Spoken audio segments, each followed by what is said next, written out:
This is The Ramsey Show. You can be intentional about your character. You can have money and a career. You are the hero in your story.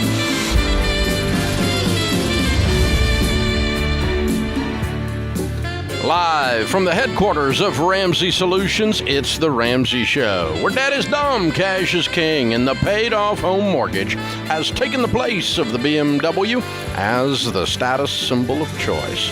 Ken Coleman, Ramsey personality, best-selling author, and host of The Ken Coleman Show, is my co-host today. Today we'll be talking to you about your career, your work, your relationships, your mental health, your money, your life. It's all on display right here, and we're going to talk about you right in front of you. The phone number is 888-825-5225. That's 888-825-5225. Kara is with us. Kara's going to start off this hour in Rhode Island. Hi, Kara, how are you?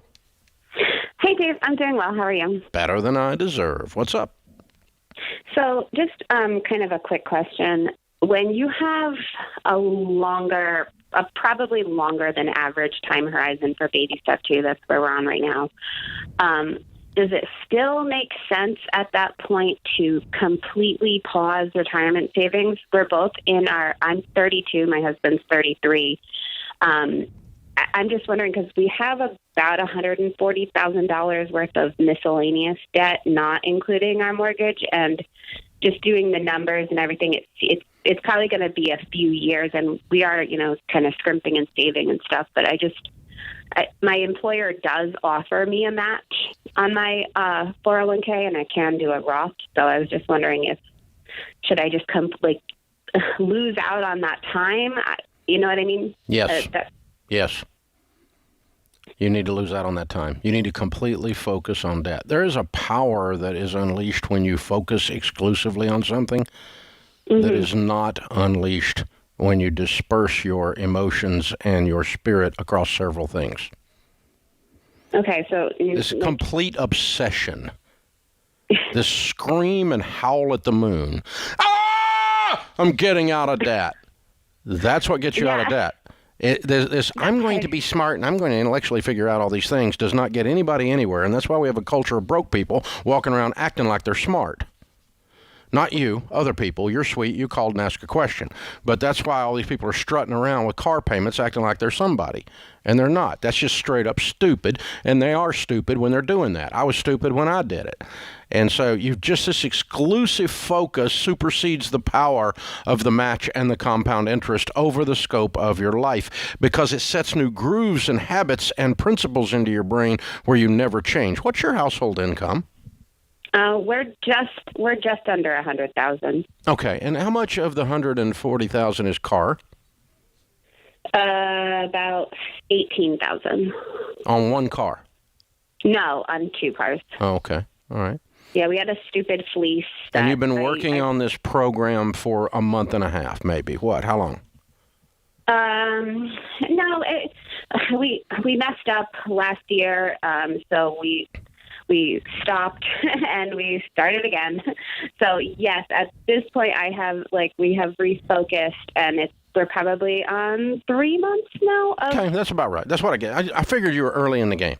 Yeah, no, we are. We're seriously But this time you're game on. This time you're serious. Yes. Yeah. Oh my God. And then you look up and you go, I'm serious, and that's a tall freaking mountain that I'm seriously got to climb. Ouch. Scary. Intimidated, overwhelmed. Right, Ken? Yeah. So let's help you really focus here for a second. So how much are you contributing to the 401k? Let's just do simple math. What's coming out of your check for that? Well, this is why I wanted to call and ask because I had dialed it down to 3%.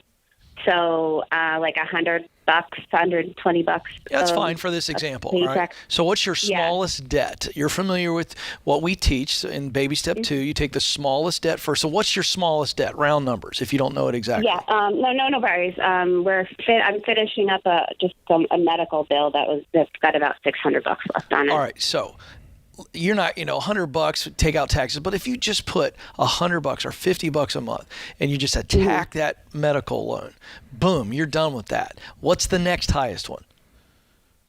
It's a lawyer bill for my husband's student loan that's $1,400. All right, so those are manageable. And as Dave's talking about, you guys getting at this, and then all of a sudden, here's what you're going to experience. We know this. We've heard this from tens of thousands of people. You're going to experience momentum after a couple of those because you go, wait a second, we've sacrificed. Maybe he's working an extra job. We're selling everything, and all of a sudden, you get momentum, and that $140,000 isn't so scary anymore because you see yourself attacking this thing, and we're getting there. So being really, really disciplined right now and clear that the process works, you just have to taste a couple of victories. So here's, let me, if I were to do a weighted average approach to your situation, okay? 1% of you succeeding financially in the scope of the next 10 years is whether or not, mathematically, is whether or not you do this match or not. It's $100.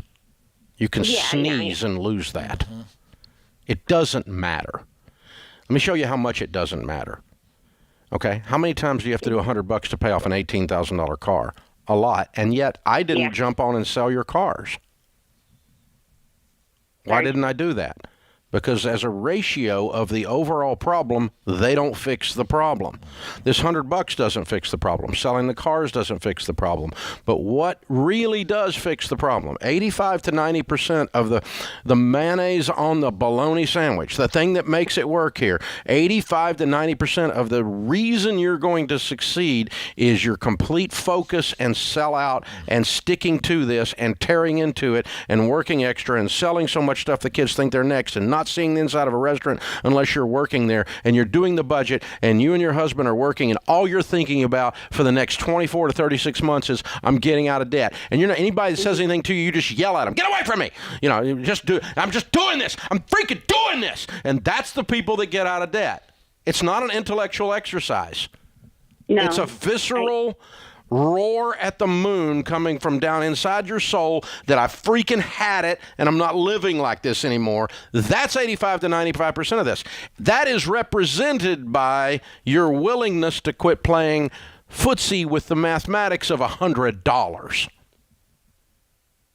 Yes. The emotional representation inside your soul that you gave up this holy match from your employer that everyone worships. Oh my God, that's the answer. It's wonderful to get a match, by the way. But everybody acts like it's a big thing. The big thing is you. You're the deal. You're the secret sauce. Personal finance is 80% behavior, it's 20% head knowledge. When you get your emotions, your relationships, the psychology of who you are all dialed in, and you go, that's it! I've had it! I'm sick and tired of being sick and tired. It's when you change your life, baby. It's not when you drop the match or start the match. It's not when you suddenly understand compound interest. It's not even when you sell your $18,000 worth of cars out of $140,000 worth of debt when you make $100,000 a year. But you'll find a way when you've had it. And that's the deal. This is the Ramsey Show.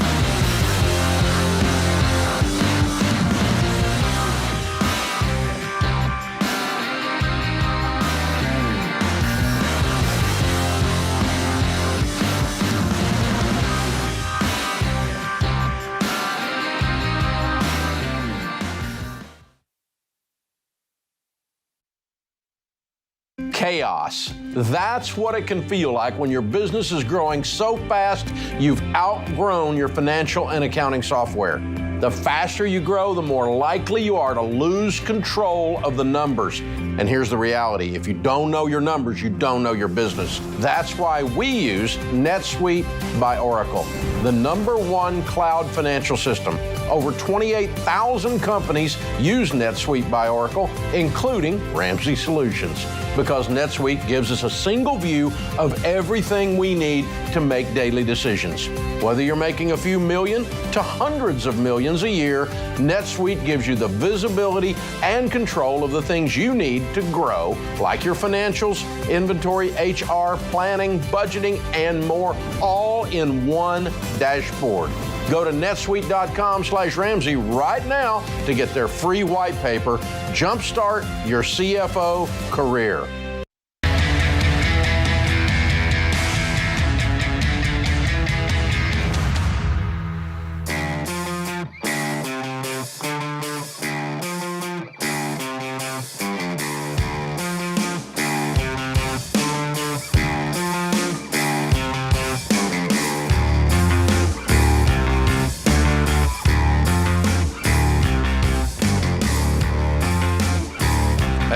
wondered if an online will is right for you? Do you need a trust? Do you need a mirror image will?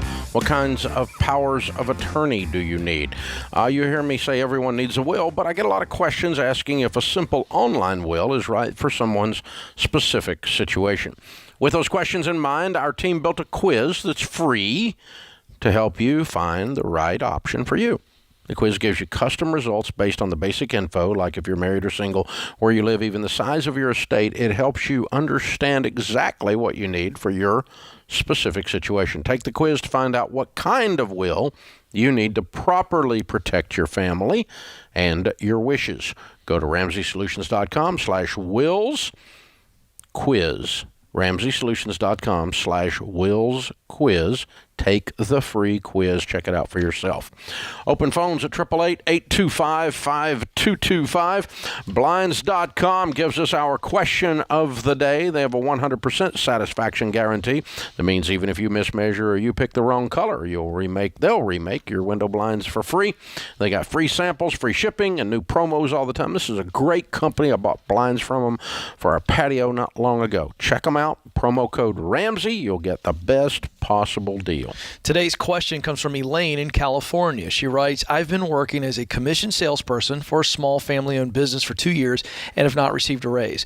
I received lots of positive feedback from the owner. Since cost of living is on the rise, I would like to ask for a raise, but I'm uncertain of how to determine an appropriate amount to propose. I currently have to meet a $28,000 sales goal before I begin receiving commission, and I gross $950 a week as a base. My fear is that if they increase my base pay, they'll also increase the $28,000 goal. How do I evaluate at which point these adjustments would cancel each other out and amount to no financial benefit to me? And how do I start these negotiations? Well, first thing I'm going to address here, Dave, is I don't like the word negotiation. I know what she means, but I really want this to take a posture of conversation, not negotiation. The other thing is that as a guy who has spent a lot of time in my professional career on commission, in this case, I would not be having a conversation about cost of living. I would be talking about maybe a higher percentage of commission based on sales goals. I would talk about the cost of living, and I would have some real facts here and kind of say, okay, here's what's going on. This cost has risen. This cost has risen. But even then, unless it's something very dramatic, and I'm guessing here, I'm trying to read into this, that inflation is really not what I would call a cost of living rise, even though it is. It's like everybody's facing that. You didn't move anywhere. This is not a change in location for a company to where cost of living is a big difference. So here, I'm going to sit tight and focus my conversation around how can I increase my commission rate based on performance. You know, I think when you're in a sales position, you really aren't capped unless you don't have a good product or good service to sell. So your raise is effective when you are. I knew you were going to. I almost said that way. That's your line. Yeah. I mean, yeah, your So I raise can't is say effective that. when you are. When you're on commission, Yeah. you want to raise, go make more sales. Yeah. Get better at it. Hello. Yeah. You know, and if you work for us and you came in, we would be nice, but that's basically what we would tell you. Yeah. You want to raise? Kill more things and drag it home. We share with you what you kill and drag home. Yeah. Get up, leave the cave, kill it and drag it home. Can we help you do that better? Sure, we'll try to help you do that better. Can we furnish you some more marketing assets or better leads? We'll try to talk about that. Anything we can do there. But at the end of the day, you have the best possible scenario. Go sell more. What does that involve? What does it take to make that happen? That's right. And you know, is there some other? Is there something that the company has, the product line has, that is a blocker to you selling more? I might ask for them to help lower some of those blockers. You know, this computer you gave me sucks. I can't get anything out. The email's inconsistent. I can't communicate with my customers, and I'm losing sales because I can't do that. We had a phone system one time that sucked, and it was killing sales. And that's not fair to the salesperson. And a couple of them griped about it. And I'm always a champion of the sales guy because I've been a sales guy my whole life. And so I went, hey, rip out the freaking phone system. Put one in that'll actually make sales. It's driving me nuts here. We're losing dadgum money. Because here's the thing. You're the best thing you want to make your employer smile, you make more sales. Yes. They don't mind me giving you more money. By the way, that's how you start that You conversation. got a $50,000 a year base too, baby doll. Yeah. I mean, that ain't bad. That's not exactly straight commission. Talk to people in the real estate business, and let me tell you what they make if they sell no houses. No money. There is no base. It's called straight commission. Yeah. And so they be out selling houses is what they be doing. And by the way, Dave, I would never, ever, ever, ever, ever ask for more base. I'm on straight commission. I don't sell any books. I don't make any money. Yeah, I want more commission. Ken, you're on commission. I am, actually. Would you sell some more books? Yes, we're working on it. But the reality is that people don't understand that. They think base equals security, and nope. That's a false choice there. Nope. You don't have any problem if you sell 1 million books. You don't have any issues about security. No, it won't come up. No. So if you make 1 million sales or whatever it is you're doing, it's how are we going to do more? How are we going to scale this? How much more can I work? How can I be more effective? I mean, if you got 4 leads and you close 3 of them, you don't have a closing problem. You got a lead problem. How are you going to get more leads? If you got 4 leads and you close 1 out of 100, you got a problem. Yeah. Your conversion rate sucks. So you need to learn to close the sale.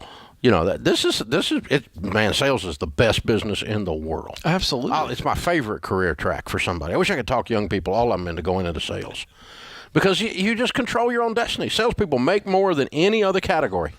They make more than doctors and lawyers. It's true. Salespeople. I mean, you talk to some medical device salespeople. Oh, yeah. $300K. Pharmaceutical sales, $300K.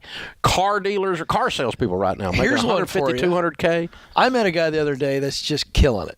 And a very nice guy. We were introduced by a mutual friend. When we were done talking, I said to my buddy, I go, what does he do? He's in sales. Well, what does he sell? He goes, you're not going to believe this. He sells all those gigantic pipes. That I don't even want to call it a pipe, but like those giant cylinders that they put in under roads when they're doing new road work. I mean, giant concrete, commercial construction. Culvert. That guy, thank you, sells those things and is crushing it. Sure. Because those are expensive items. Government's paying for them, right? It's big money. Yeah. So, I mean, it's a great field to go into because you can control your own destiny more clearly than you can just about anything else, because someone else controls the purse strings everywhere else. But my goal is to have salespeople around here that are making more money than they've ever made in their life, because that means they're helping more people, they're serving more people than they ever have in their life. That's correct. And my other goal is for salespeople that are not doing that to have skinny kids. That's correct. That's right. And you want a salesperson that comes to you as a leader and says, hey, I want to make more, but I know that I make more when I make you more. How can we do that together? How can we do that better? Touchdown, I'll help you do that. They love that. I'll do that all day long. And by the way, that's not a negotiation. No, it's not a negotiation. It's a conversation. And that's the key. Posture. And basically, that's true of any raise. That's correct. Don't because how can I make you more so that I'm worth more? Yes. So you give me some of it. That's the conversation. How can I get better? How can I get more valuable to the organization so I help you win, and as a result, I win professionally and financially? Corporate America is different. Corporate America is stupid. They're not going to do this stuff because they get politics and toxic crap and all this garbage going on. But normal businesses, the owner or the manager of the business would like to bring in more revenue, and if you bring in more revenue, they would love to share it with you so you do it again. Mm-hmm. That's the trick. I mean, when you get somebody performing, you want them to do it again and again and again and again. And so that's normal human beings run the business. Now, again, corporate America is stupid. They forget all this stuff, and you can't make more than the guy in the corner office. Well, bull crap. If you sell enough stuff, you can have the corner office. We'll kick him out. I mean, you get her done, baby. The salespeople are my favorite people, and I love them. Because they're serving. There's no way you can sell a whole bunch of stuff without serving. Oh, you can on the short term. You rip people off. But I'm talking about over a career, you got to help people. When you help people, they give you certificates of appreciation with presidents' faces on them. This is the Ramsey Show.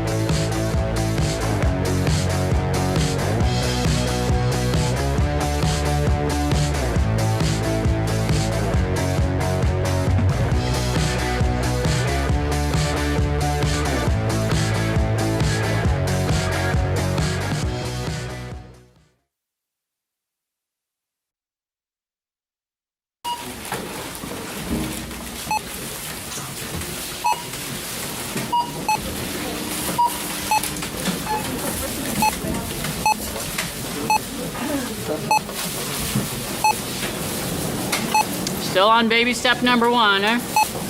How'd you guess? With healthcare costs rising, learn how Christian Healthcare Ministries can help you make the most out of your budget. Visit chministries.org/budget. Don't worry, it's worth it.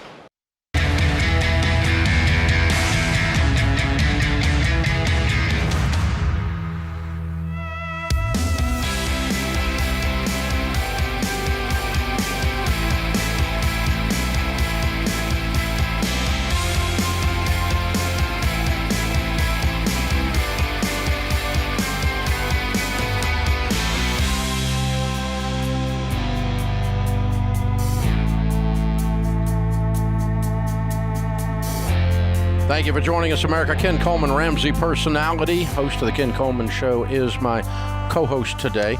Open phones at 888-825-5225. Open phones here. Hey, Ken, 888-825-5225.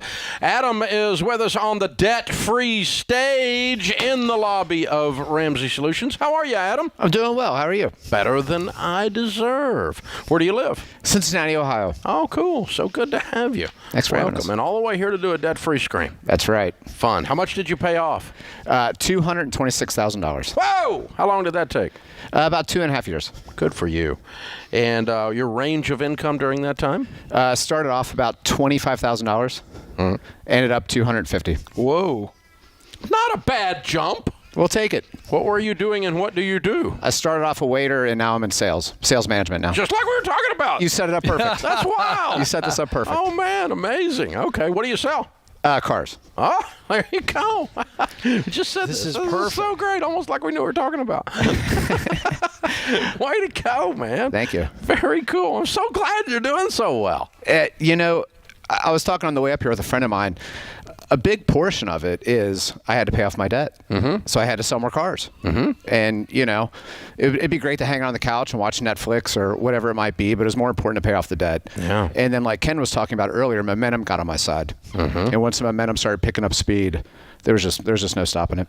So what I was saying when we were talking about all this a minute ago, you can really speak to this. Yes. My contention has always been that the best salespeople in the world know how to serve. 100%. And you were a server. Then you got so all you do is serve people into buying a car. That's you just it. help them. You just help them. Patience, thick skin, and listen.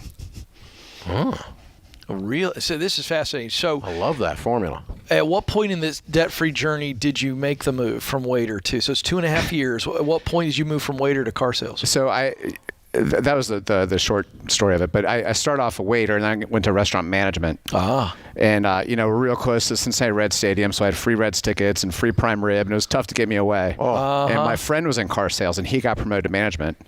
And he kept trying to get me to come do it. And then he finally sent me a picture of his paycheck. And I was there the next day. Yes. I was there the next day. I'm in. Yep. Yeah. Wow. Good for you, man. So what kind of debt was the $226,000? $15,000 was student loans. 45 were cars. 130 was my mortgage. 30,000 was credit card, and 6,000 was taxes. You paid off your house. Bye-bye. It's gone. Man, we're looking at weird dude. I know. This is awesome. Way amazing. to go, weirdo. You're right. That I grass love does it, feel different under your feet when it's yours. I love it. What's this house worth? Now it's about $250,000. It was $130,000 when I bought it. Yeah, I love it. Yeah. Yeah, you got a $250,000 paid for house. How old are you?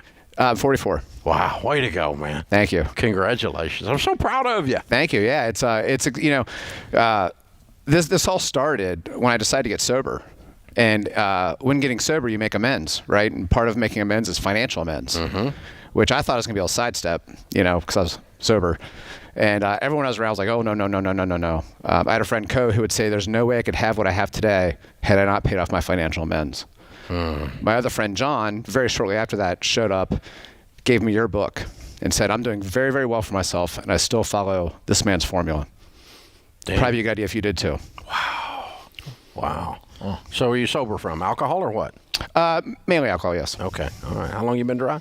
8 years. Way to go, man. Thank you. For you. You're an absolute hero. You completely took control of your life. Well, God did. I just listened. Yeah, but you did it. I mean, you stuck it out. I'm so proud of you. Thank you. It's amazing. Thank you for your help. Well done. I love being part of that story, particularly. Yes. Yeah, so That's good. very cool. Good for you, man. Thank you. All right, so now you did it. You're successful in that you paid off $226,000 worth of debt. It's not theory. You're an actual practitioner. You actually did it. It's not a discussion with your broke brother-in-law. You really did it. Yep. How do you tell people that you got out of debt? What's the key to getting out of debt? Like you guys said, it's not a math problem. It's emotion. It's emotion and wanting that more than you want to look like somebody else. It's real easy to want to keep up with the guy sitting next to me, selling cars, or, my friend that's going on vacation every other month, or whatever it might be. I had a lot of friends going on a lot of vacations that I didn't go on. I was at home paying off my debt. And, it's just that thick skin. It's just sitting through it and it's seeing to the end. And I've made mistakes. I went backwards a couple times. It's nobody's perfect. But to be able to shake it off and get back, pick yourself up by your bootstraps and keep marching forward was a big part for me. I want to ask you, I think it's so incredibly heroic that you have overcome substance abuse and that addiction and all that. How much did that play in the discipline and you having to say, hey, what it took to get through that and stay clean? How much did that come into this journey?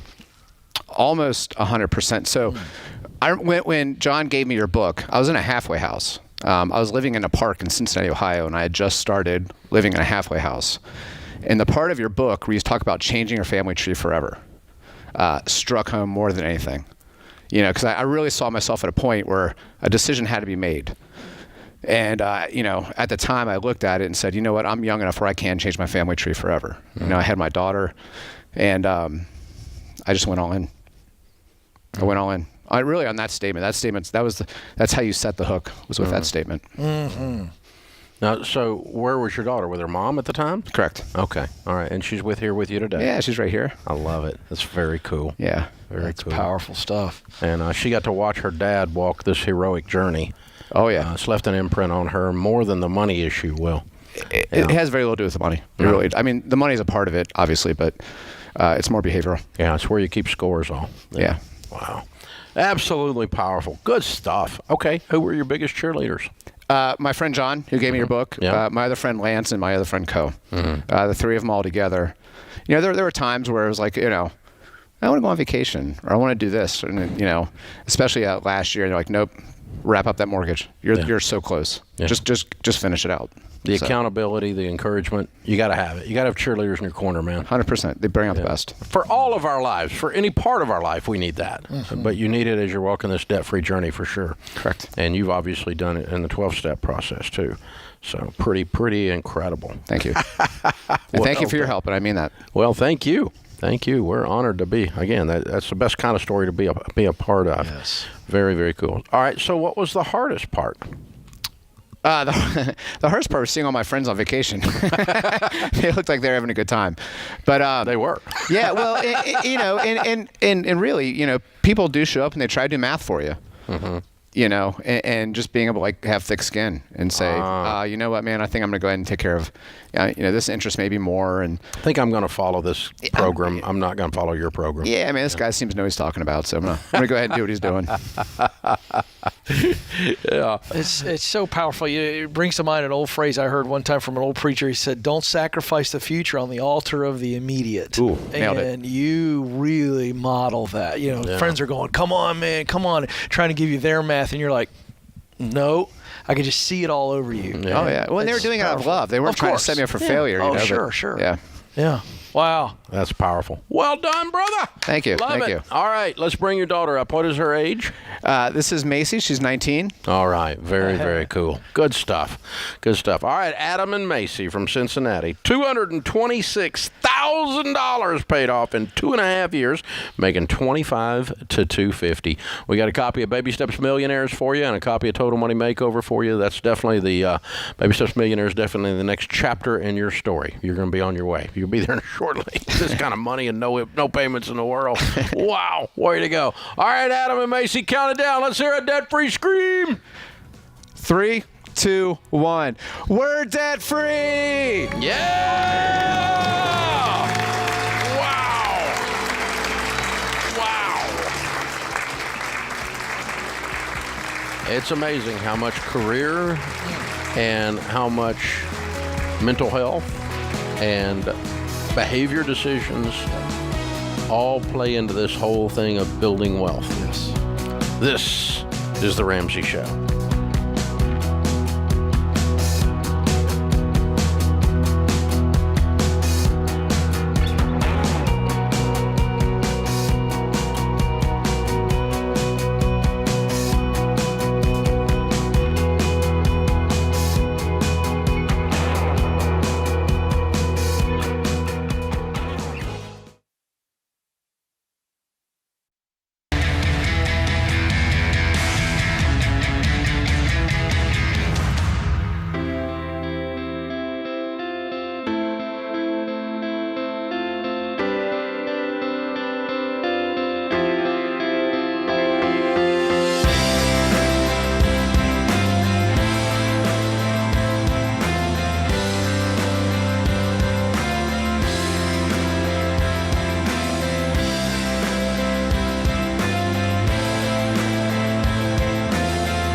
Ken Coleman, Ramsey Personality, is my co-host. Open phones at 888-825-5225. Sydney's with us in Baton Rouge. Hi, Cindy. Welcome to The Ramsey Show.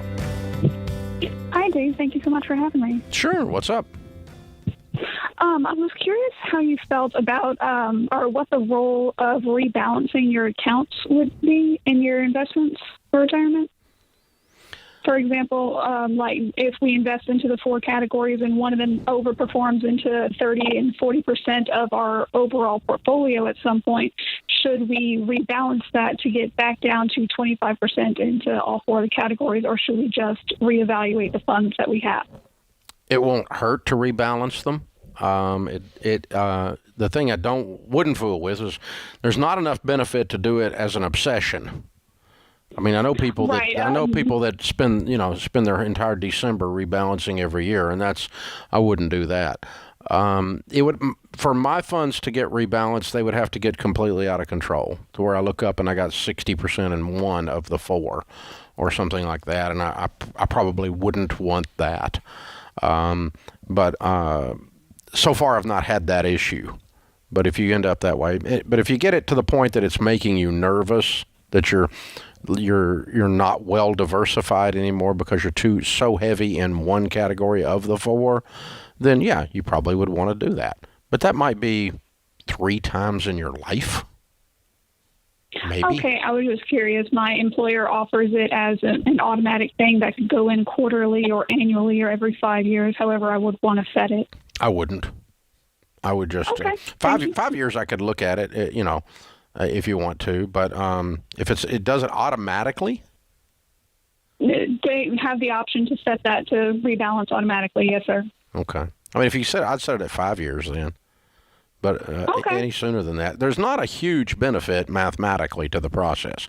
The big benefit is that you don't get too many of your eggs in one basket. You're not well diversified if you're too heavy in one category. So the benefit is just safety. You're not going to end up with like $5 million extra money because you did this. It's not going to work out that way. But you may end up with some extra money, but it's not going to be to where you went, oh, the secret to me having $3 million is rebalancing. No, this is a phrase no one has ever said. So, because it's not possible. But it's a good question, and I did not know they offered that as an automatic thing. That's cool. I might want to even look into that for our team, because I have people ask me about it internally sometimes. Well, I was going to ask you, so what was going through that company's minds? They're obviously doing that as a benefit. Are they looking at, we're not performing as well here, so we're going to move it around? I mean, if you've got a balanced portfolio and it gets out of balance, sure, that's a great concern to some people emotionally. And so it's probably not the company, it's probably the mutual fund company that's servicing their 401k that just thought, oh, that'd be a neat thing. Yeah. Because those of us that are nerds are concerned about that kind of thing. Sydney's a wonderful nerd like me. I mean, she's concerned about that thing. It's a good thing. I mean, non-nerds don't ask these questions, okay? But this is it's still a good question even for you non-nerds to hear the answer to. So yes, it is. But yeah, that's it's it's you can do. You'd be more. I would pay more attention to the performance of the funds in my 4 categories overall than I would whether or not they were balanced. That's how I tend to do it. That's one I might move over. Right. I might actually make a move if I've got a fund that is consistently underperforming all the other funds in its category. Exactly, yeah. Then, I'm going to probably make a move out of that puppy. Ken is with us in Sacramento. Hi, Ken. Welcome to the Ramsey Show. Thank you for taking my call, Ken and Dave. Sure. How are you today? Better than we deserve. What's up? Hey, we're very blessed and highly favored. I have a question. We've been following the program for years. We're in a pretty good financial spot at this point. We're looking to retire and move out of California. And what is a good percentage, looking at our net worth, that we should spend on our retirement home? Wow, congratulations. Well done. Well, thank you. You guys have a lot to do with it. The data that we have says that percentage changes the more your net worth is. So what's your net worth? Okay. We're probably at 1.7 conservative. Good for you. With the house. Good for Thank you. The typical millionaire in your range is going to be 30 to 40%. Okay. That's the typical. Now, that's not to say you're going to go broke if you go to 50%. But when you have north of 50% of your $1.7 million net worth that is not generating an income, it's sitting in a house.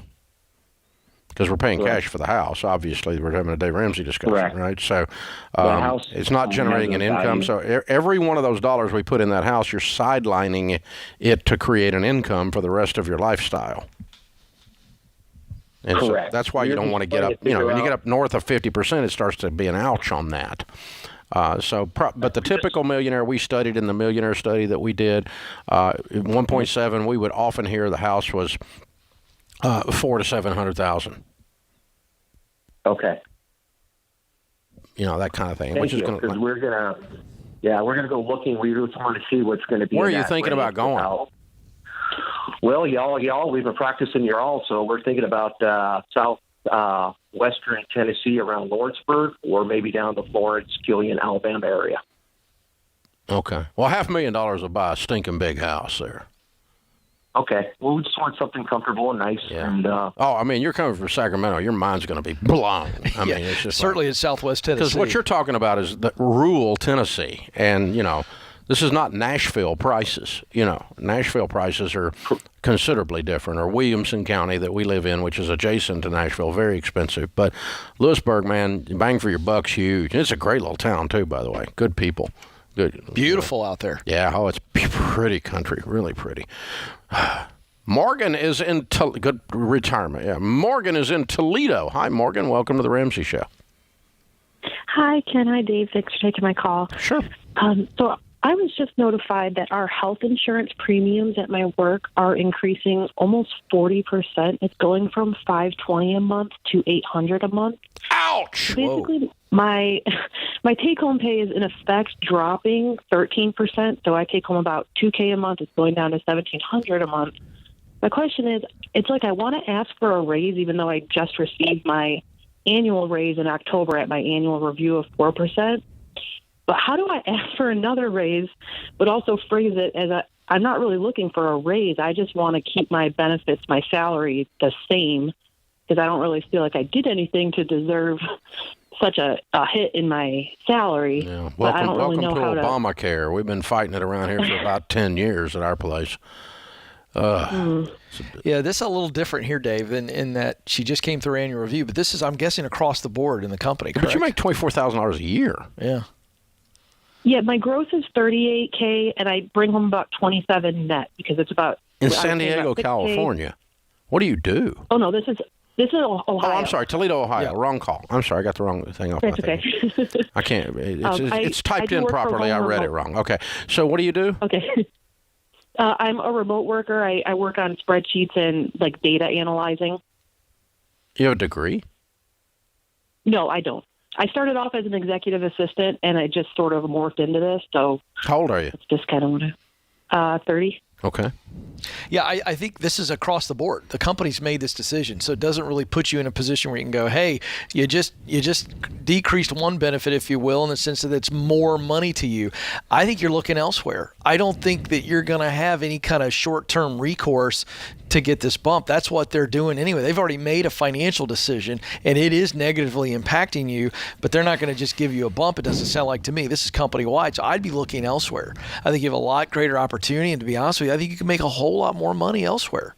Yeah, I don't think you're making any money. That's why I was asking all these questions. Yeah, I want you to make more money. Well, the truth is, I this job, we called it a unicorn job because it's remote.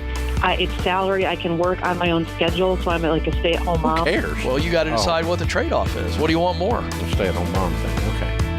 Yeah, I mean, yeah, something's going to give, but you're not making any money. There's nothing here. This is not a job you jump up and dance for. There's just not that much to it. You go get another one. I'm with Ken.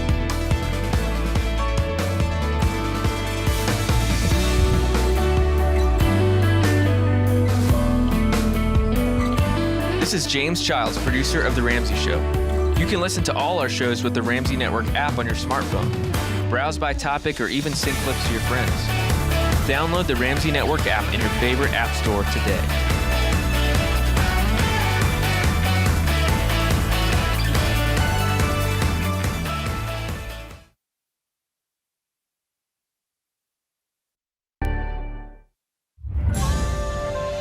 This is The Ramsey Show. You can be intentional about your character. You can have money and a career. You are the hero in your story.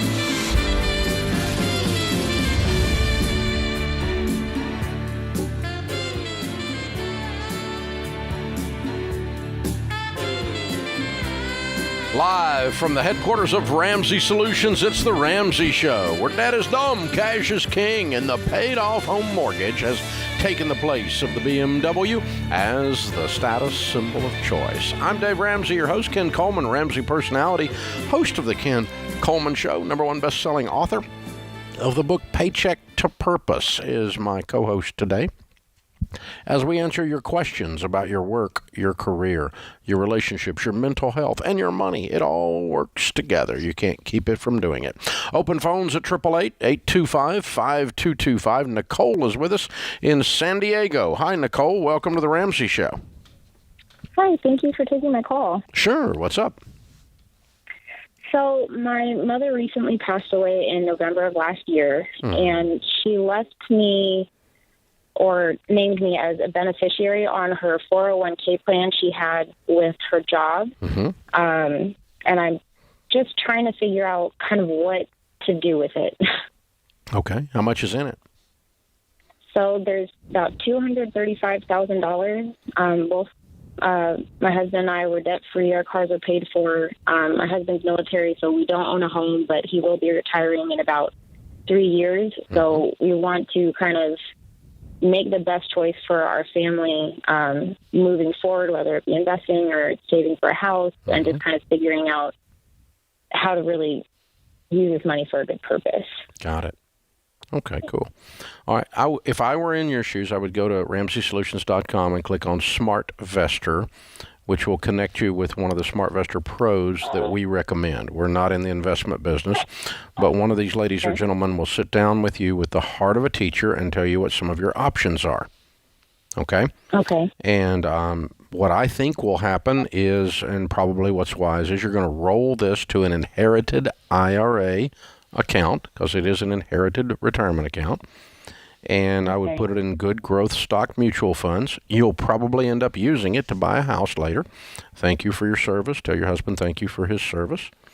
And the inherited IRA, which you cannot avoid because this is an inherited retirement account, has a mandatory withdrawal over 10 years. You're going to have to take out 1/10 of it a year. Okay. And that's new rules they put in place because the government doesn't want you to inherit it and leave it alone. They want their freaking tax money. And so they're going to force you to liquidate it over the next 10 years anyway. But you may liquidate it sooner than that and just pay the taxes on it when you do to have the money for the house. Okay, yes, I do remember her mentioning the 10-year rule when I kind of called to get an idea about it, and she did say we would have to withdraw a little bit more than just the minimum in order to make sure it was gone within that 10-year period. Yeah, but I'm not leaving it with the 401k. I'm going to roll it to an IRA with a SmartVestor Pro where you have a person in your corner that's advising you, teaching you, showing you what your options are. And we're not going to stay with your mom's old company. That's not a plan. And by the way, for the rest of you, anytime you leave a job, you take your 401k with you, always, by rolling it over to an IRA, because you have control, you have more options, and you have people that will help you pay better attention to it than the old HR group at the old place. Always take it with you. It's portable. And that's one of the beauties of the 401k plan. And Ken, what we're seeing from an employment perspective, when I started doing this show 30 years ago, a lot of companies, the vast majority of companies, had pensions.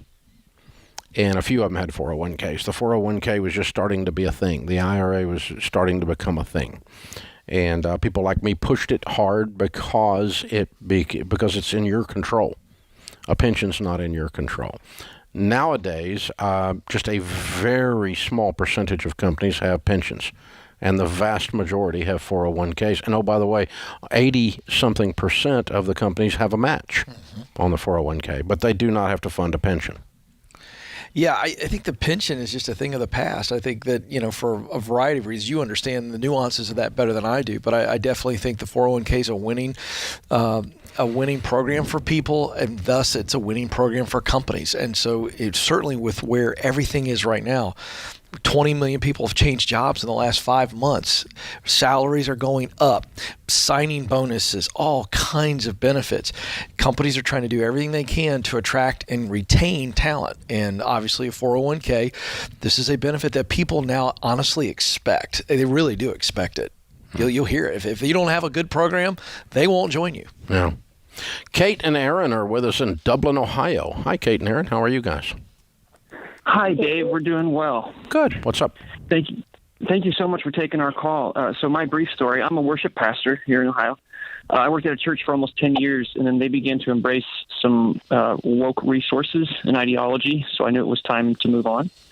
The next solid option that God opened the doors for were me to come down here to Columbus to raise a family at a different church, but we're feeling pretty discouraged. The same house that lived in back home from where we were up northeast is $100,000 more in this area. We're currently staying in a parsonage rent-free with no utilities. We paid off our home before we moved down here, but we don't want to purchase a home that is we're already outgrowing with the current state of our family. After just paying off our house for this, so we're essentially would have to get a mortgage for a minimum $100,000, probably more because of how crazy the market is here. For the same house we just paid off. How long can you stay in the parsonage? We negotiated 3 more months when I signed and took on with this job, so 3 months from today. But I'm sure they would allow us to stay here a little longer. They're pretty flexible. I think our concern with that in the same breath is, can we save quickly enough? As we've noticed, like the market is just increasing. That wasn't why I was asking. Got it. The reason I was asking was to give you time to calm down. Yeah. Because you're pretty hyped up. Yeah, we're exhausted. I can hear it, man. Yeah. I mean, you're like, you're on your last nerve, man. And worship pastors are known for getting rich. I mean, you guys make so much money. Yeah, right. Yeah, right. Yeah. Not at all. Youth pastors, worship pastors is the Christian version of starving people to death. But yeah, we love you. Dave, we followed your principles when we first got married. We paid off all our debt. We paid off our mortgage. We've been investing a little. We just don't want to destroy all of that progress. I appreciate that. With this being the next option, we just had another baby, so what is your household income now? $65,000. Okay. Plus and Kate, are you working outside the home with that, or you got the babies? Yeah, no, I was, but after we had our second, I chose to stay home. Don't blame you. Yeah. Don't blame you. Okay. I tell you what, guys, I want to help you on this, and I hear it in your voice. I'm not making fun of you. I get it. I understand and been there. So hang on through this stupid commercial break. We'll go make some money so we can come back and help you with your money, okay? All right, thanks. All right, be right back. This is The Ramsey Show.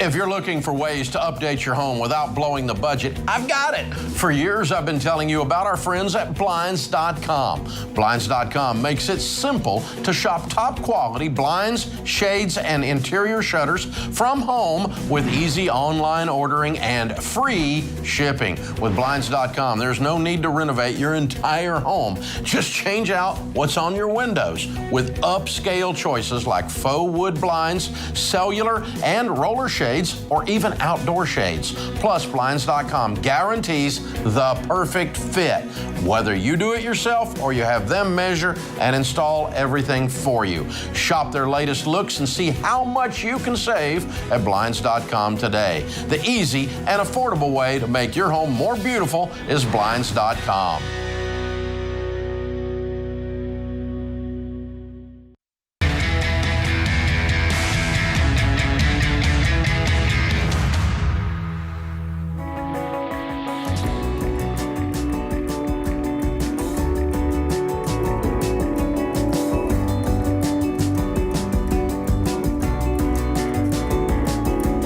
Ken Coleman, Ramsey Personality, is my co-host today.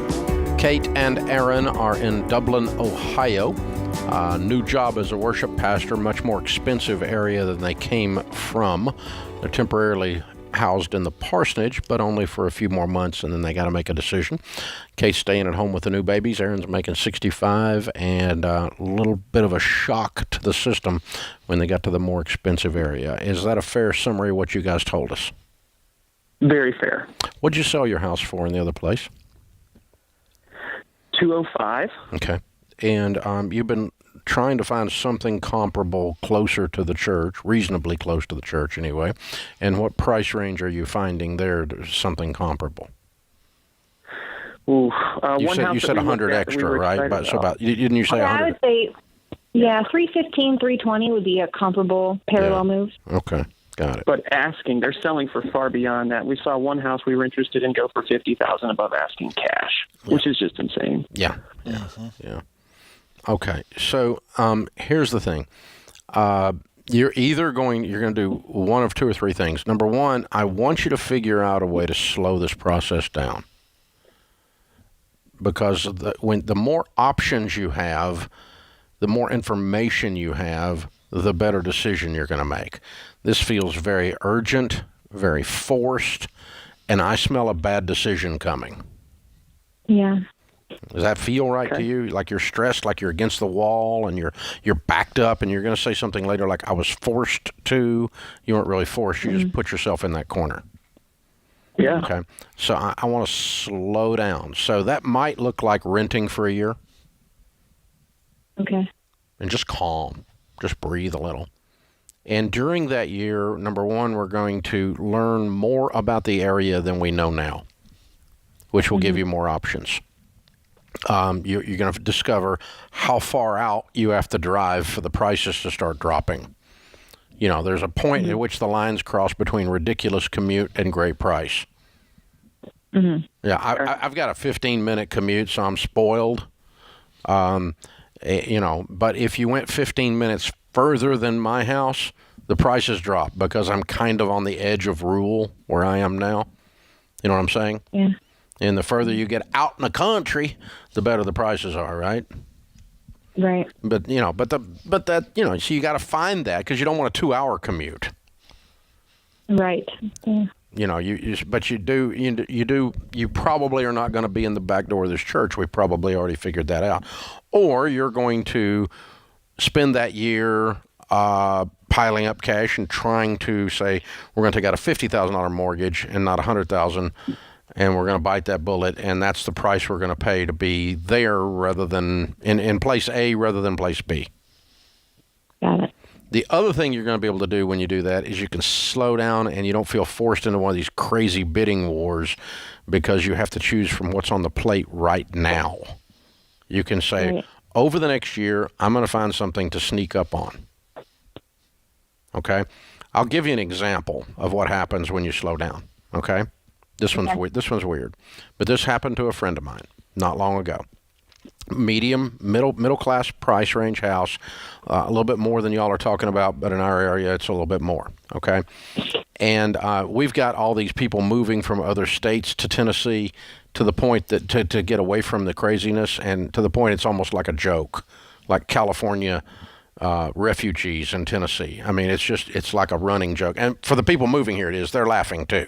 But it's like Californians are buying everything, in sight. It's like you can't get a house because stupid Californians are buying everything.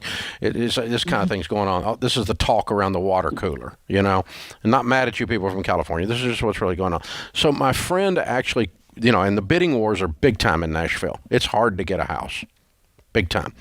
My friend actually found a guy who sold her a house at below market price, right? Not much below, but just slightly below, so that he didn't have to sell it to somebody from California.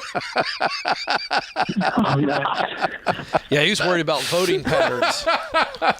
He's just like, it was a personal thing, and that it's funny, but you'll find something where God will supply your needs.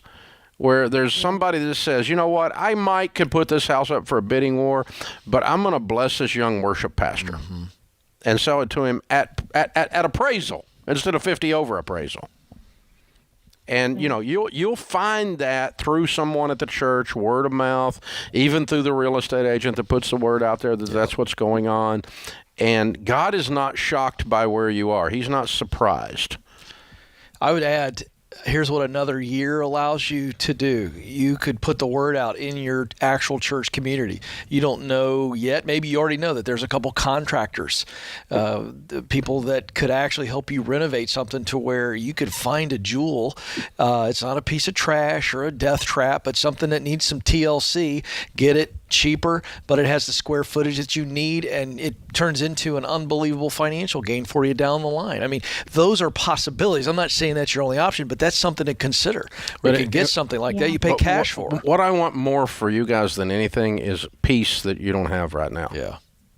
Right. And we need it. You got little babies. You feel like you're 1,000 miles from home and you don't have enough money. And it's just frenetic and frantic and anxiety. And I don't blame you for being there, but I kind of heard all of that in your way you were talking earlier. And I'm already hearing a tone change just by telling you to wait a year. I'm hearing you calm down a little bit. It's true. What principles would you say about renting, and any wisdom on that? Some renting properties we've seen here, they're going for $2,500. Yeah, just cheap as possible because we're just buying time. Whatever money you spend on rent's buying time. That's all it is. And the cheaper you can get, obviously, the less you're paying for the time, and the more you can save towards. You can add to the pile of savings you got from the sale of your other house. And so, yeah, that $2,500 doesn't sound very appealing. Are there real space issues in the parsonage? Some. Well, not space. Just more of a, I would say, an updating and space for the kids and safety. Yeah. How long will they let you? I mean, if you could talk them into letting you stay there for 9 months, maybe it's not. Maybe the magic number is not a year. And the beautiful thing about the parsonage is you could leave at any time without breaking a lease if you found something. Right. Sure. They've been so kind, and I'm sure they would allow us to do that. Yeah, I would ask for and say, listen, here's the counsel I've been given.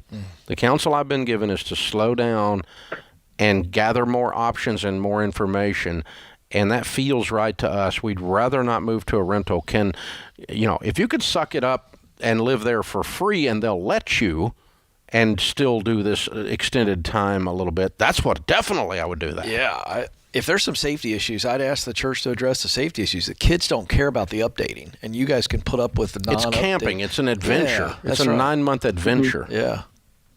Yeah, it feels like camping for sure. Yeah. But. I mean, just look at it as, hey, we're going to do this as an adventure. It's what we're going to, it's the same thing, these people that sell their house and live in an RV or something. It's an adventure. We're going to do this. And so it's certainly not doing it for the luxury or something like that. But, and let the timing unfold. I love Swindoll's saying, he says, God is never late, but seldom early. Mm-hmm. And so just give yourself a little bit of room and let the Holy Spirit massage this situation and you in the process. Yeah.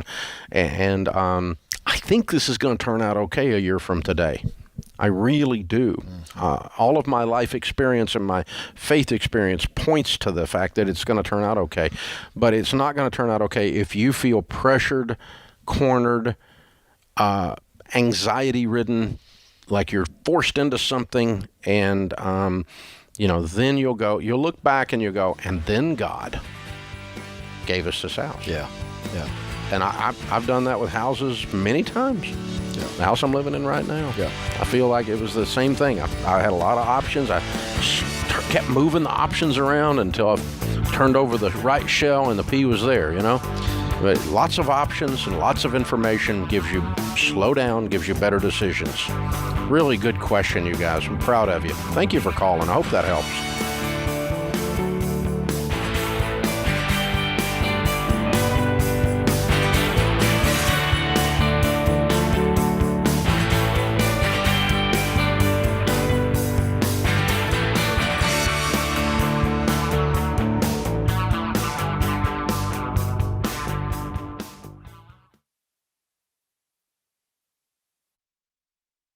If you're considering a career in technology, I recommend Bethel Tech, and I'm not alone. Here's what Brendan said. Before Bethel Tech, I was driving Uber. Within 4 months of graduating, I got a job paying $60,000. About 2 years after that, I got a remote job that pays me $130,000, all thanks to what I learned at Bethel Tech. You could be next. Get started today at BethelTech.net and get $1,000 to $2,500 off of your tuition. Again, it's BethelTech.net/Ken Coleman.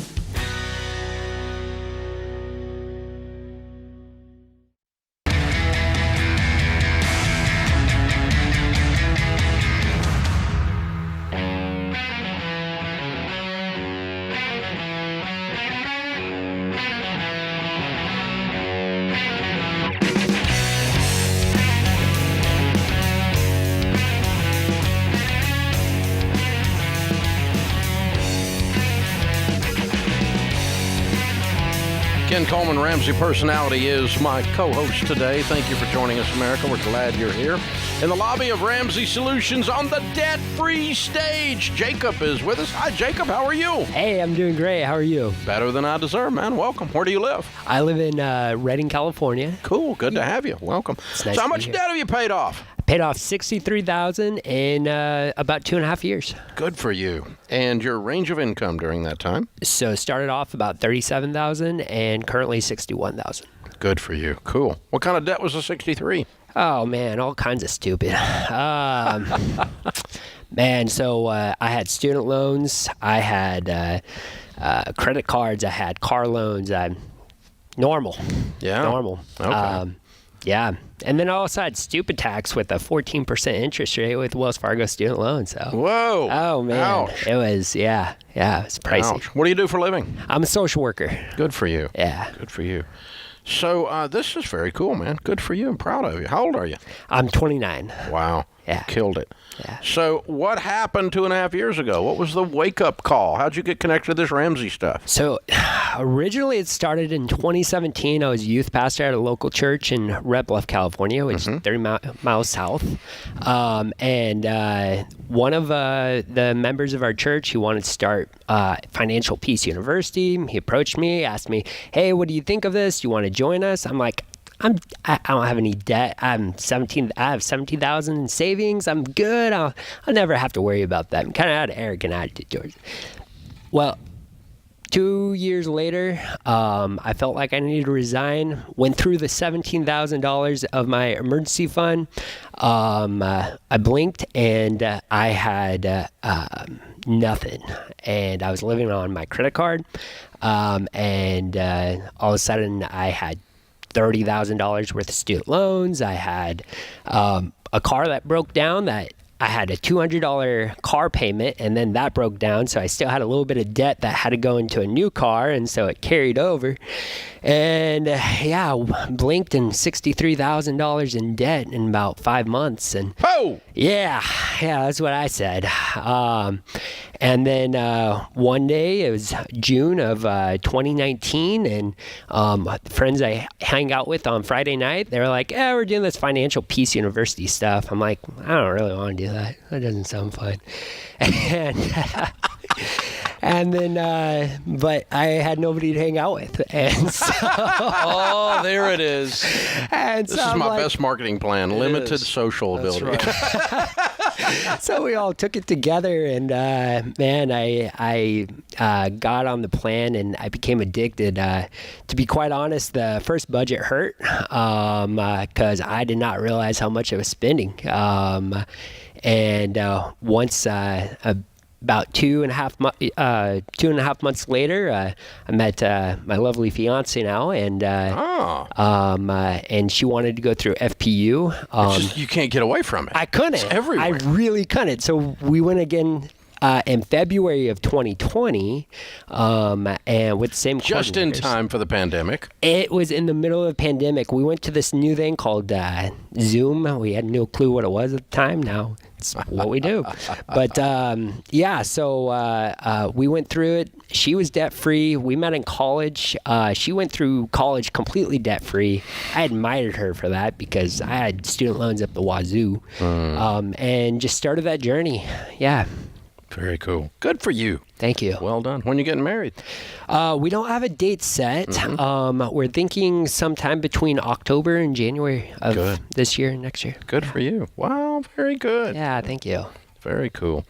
So what do you tell people the key to getting out of debt is? You paid off $63,000 in 2.5 years. Yeah. For me, the key was vulnerability. So for me, when I was doing everything in private, it was easy to hide my wounds and hide the hurt that I had. And when I had true vulnerability, and I was like, I don't know what I'm talking about. I don't know what I'm doing. I need help. Here's my wounds. Here's my $63,000 of drowning. I need help. And that was the turning point for me, was when I was able to get to that point of humility and vulnerability of just reaching out for help. Wow. Yeah. Yeah, I want to ask you, this is really interesting. So you go and you take FPU, so there you're with a group of people. How quickly did you go from, and I'm not sure you had real shame, but I think the vulnerability, but how soon did you go from negative emotions about yourself to realizing, wait a second, I'm not the only one, and I'm here with other people who are admitting the same thing, that vulnerability. How did that translate for you as you kept going through it? You hit the nail on the head.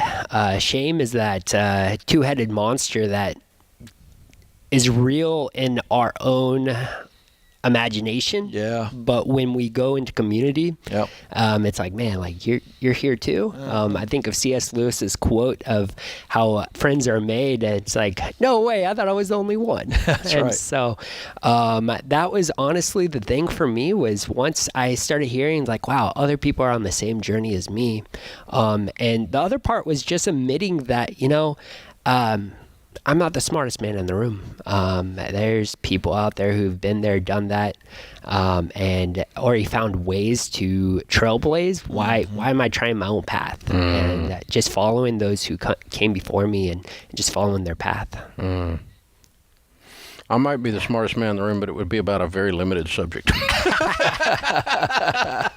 Yes. A subject of your choosing, I might add. You might say that. Yeah. Oh, that's awesome. You're awesome, man. This is very that really cool. is strong. There's something about that God gave me the gift of going broke and having the story to tell other people that, I've been there too. I know how it feels. And it's not a gift I want to give to anybody, but that drops, it lowers the shame because the guy teaching this has been broke. And so it's not a glasses on the end of your nose talking down to someone. It's been there too, dude.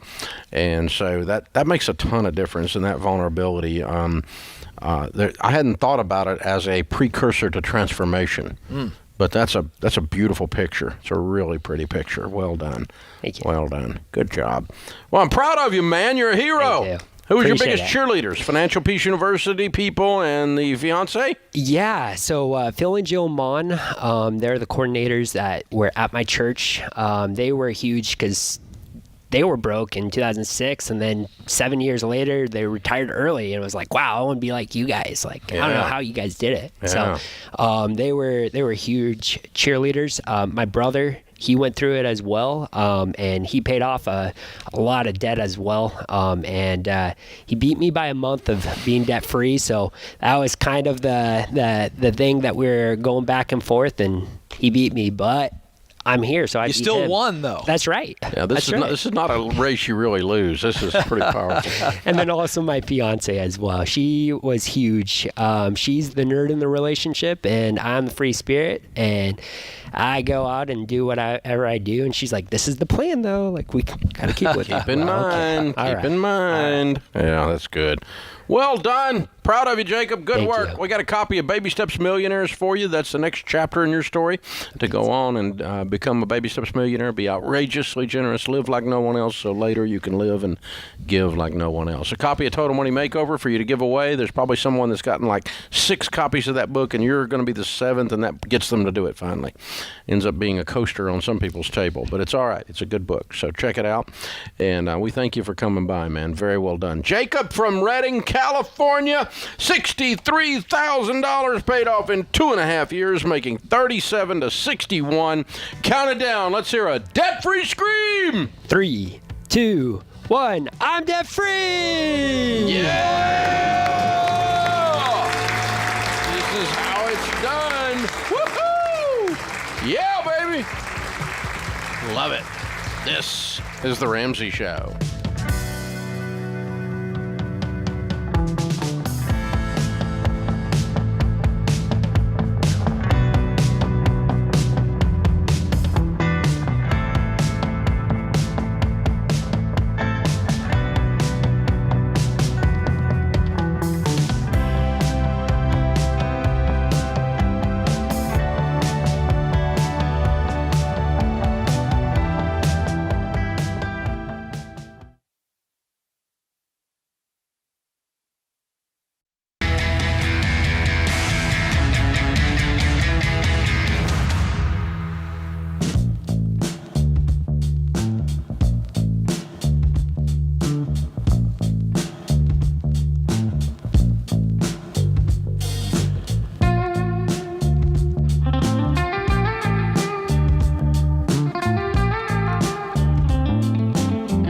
Ken Coleman, Ramsey Personality, is my co-host today. Open phones at 888-825-5225. If you're married, imagine never having another money argument. It's the number one thing married couples fight about, this money stuff. Mm-hmm. So how much better would your marriage be? What about your whole family? Like, happy Valentine's Day. Hello.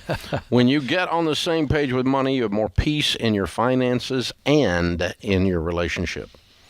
And here's the best way to do it. Join a Financial Peace University class. You'll learn how to make a budget together and follow our proven money plan, so you can not only stop fighting about money, you can start chasing your goals. And you do it as a team, the probability of you getting out of debt and becoming wealthy goes way up. Millions of couples have gone through this class and say it's the best thing they could have done for their marriage.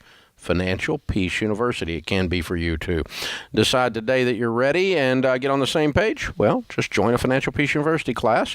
You can get started with a free trial. Visit RamseySolutions.com/FPU. RamseySolutions.com/FPU. Sean is with us in Colorado Springs. Hey, Sean. Welcome to The Ramsey Show. Thank you for taking my call, Dave. How are you doing? Better than I deserve. What's up?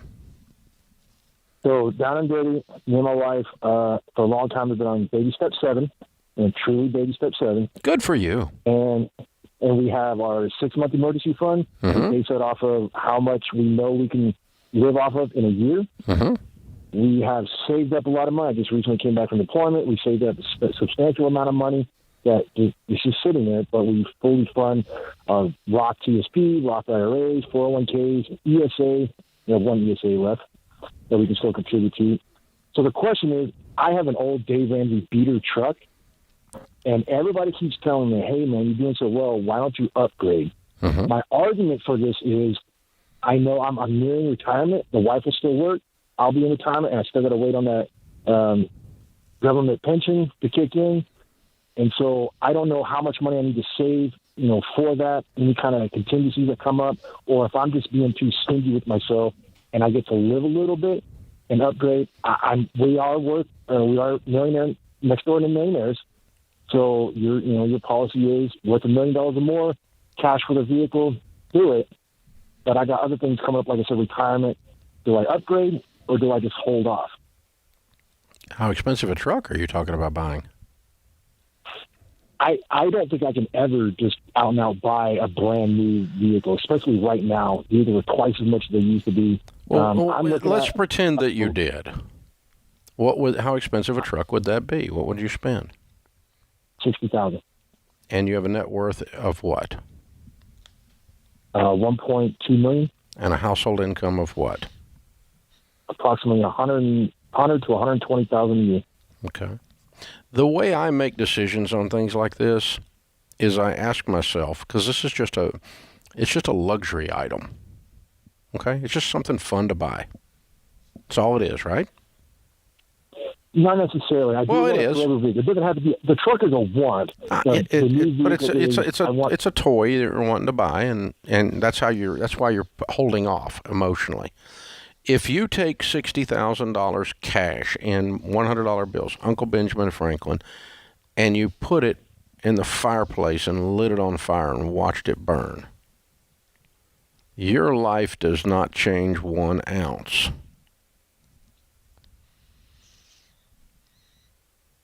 Okay. You've got $1.4 million, $1.3 million, minus $60,000. You make $100,000 a year. You're going to be just fine if you burned it just to watch it go up the chimney. Now, I'm obviously not suggesting that that's ludicrous. Okay. But buying a truck that goes down in value is fairly close to that, but it's not the same thing. And so what would I do if I woke up in your shoes? I wouldn't be rash and I wouldn't be out of control, but sometime in the next 6 months, I would be the owner of a new pickup truck. I think you should. Yes, sir. That's why I called your advice. He's processing. You can hear it. You can hear the gears grinding there, buddy. Do you hear what I'm saying? That you're not making an unwise decision. That's the point of my metaphor. Yes. You're fine. You've done a great job. You scored. Touchdown. Well, that was my wife. She made me do it, so yeah. I thank her every day. Well, that's fine. You and your wife. You're smart. Together, you're smart. I mean, you just did great. Touchdown. Touchdown. You just scored a freaking touchdown. Now do the touchdown dance. Buy the truck. Enjoy some of it. We're not being rash. I'm not suggesting you spend $1 million of your $1.4 million. If $60,000 ain't spit, because you've done such a good job. And this is the beauty of living like no one else, so that later you can live and give like no one else. I also want you to be on a steady diet of generosity. That's important. You will get more enjoyment of the things that you actually own if you're also simultaneously generous. It somehow gives you permission to enjoy the nice things. It's absolutely right. And I got to tell you, this is amateur psychology advice here, but I would go just do some test drives, just ease into this, because he's got this, he's been gazelle intense. They've done it the right way, and he's still going, okay, what about the pension? And you're thinking, and the reality is everything you and your wife have done as a team together to walk the baby steps. You're not going to do something stupid. The very source of this question means you are not going to do stupid with money. He's won that battle. Allow yourself to celebrate, as Dave's saying, but not just with the truck, but to go, wait a second, we did this. We're going to be not just fine. We are millionaires, and we're going to be wise. And I go test drive a couple and just ease into it psychologically. Then I think it feels a little better. If you have that money invested decently, $1.2 million will be $2.4 in 7 years. Exactly. If you don't add anything to it. That's correct. Right. So that you're gonna be okay, man. Yeah, you've done great. You're gonna be all right. It's gonna work out. It's gonna work out. This is why we teach this stuff. This is truly a Baby Steps Millionaire. Yeah. Truly what the reason, I guess one of the reasons the book's the #1 bestseller. Yeah. But well, I've asked you about this before on the air, and I think it's good to do it again. This is a normal psychological response for somebody that was cheetah, gazelle intense, get away from the cheetah, go after it, and it's hard to adjust to it. Yeah. It's hard to spend money on something like that when you've been so disciplined. Yeah, and it's a lot harder for those folks, for those of us that earned it the old-fashioned way. We earned it. That's right. That thing, that old commercial, right? You better believe it. It's a lot harder for us to let loose and enjoy the money than it is someone that gets sudden wealth. It's true. Sudden wealth, that's one of the reasons the Bible talks about it being dangerous, is it can come sudden, and somehow you don't have that trepidation about spending something. That's why lotto winners end up broke more often than they do wealthy. Yeah. There are no emotional calluses to remember. Nothing. The bankruptcy rate is 4 times the national average. Wow. You're 4 times more likely to file bankruptcy if you won the lotto than if you didn't. That's pretty bizarre. That is crazy. The divorce rate is 6 times the national average among lotto winners. So it's like you couldn't afford to get rid of her before. I don't know. What is the deal, man?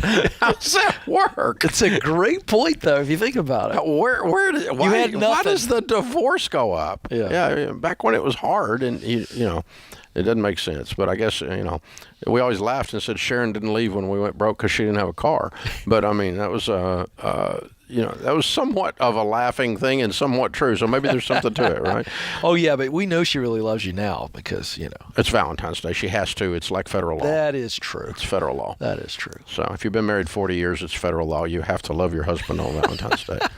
Even if he's Dave Ramsey, you still have to love him. Yeah, I was unaware of this. I was unaware of this legislation. Little known piece of it's a subcategory of the Roth IRA. But they buried it in the budget. They buried it in the budget, where they bury everything. That's right. Where great things go to die. Oh my gosh. Ken Coleman, Ramsey personality, my co-host. Good hour. Good job to the folks in the booth. The booth people, they did a great job. This is the Ramsey Show.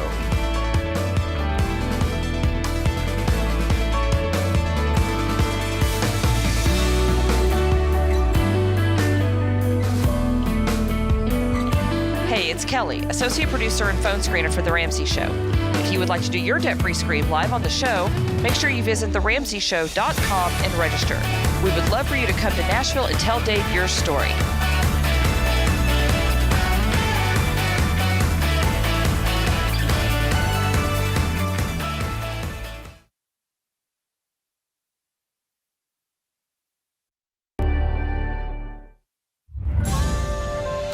This is The Ramsey Show.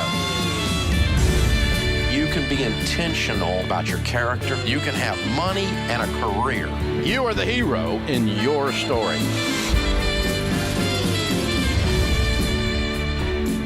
Live from the headquarters of Ramsey Solutions, it's The Ramsey Show, where debt is dumb, cash is king, and the paid-off home mortgage has taken the place of the BMW as the status symbol of choice.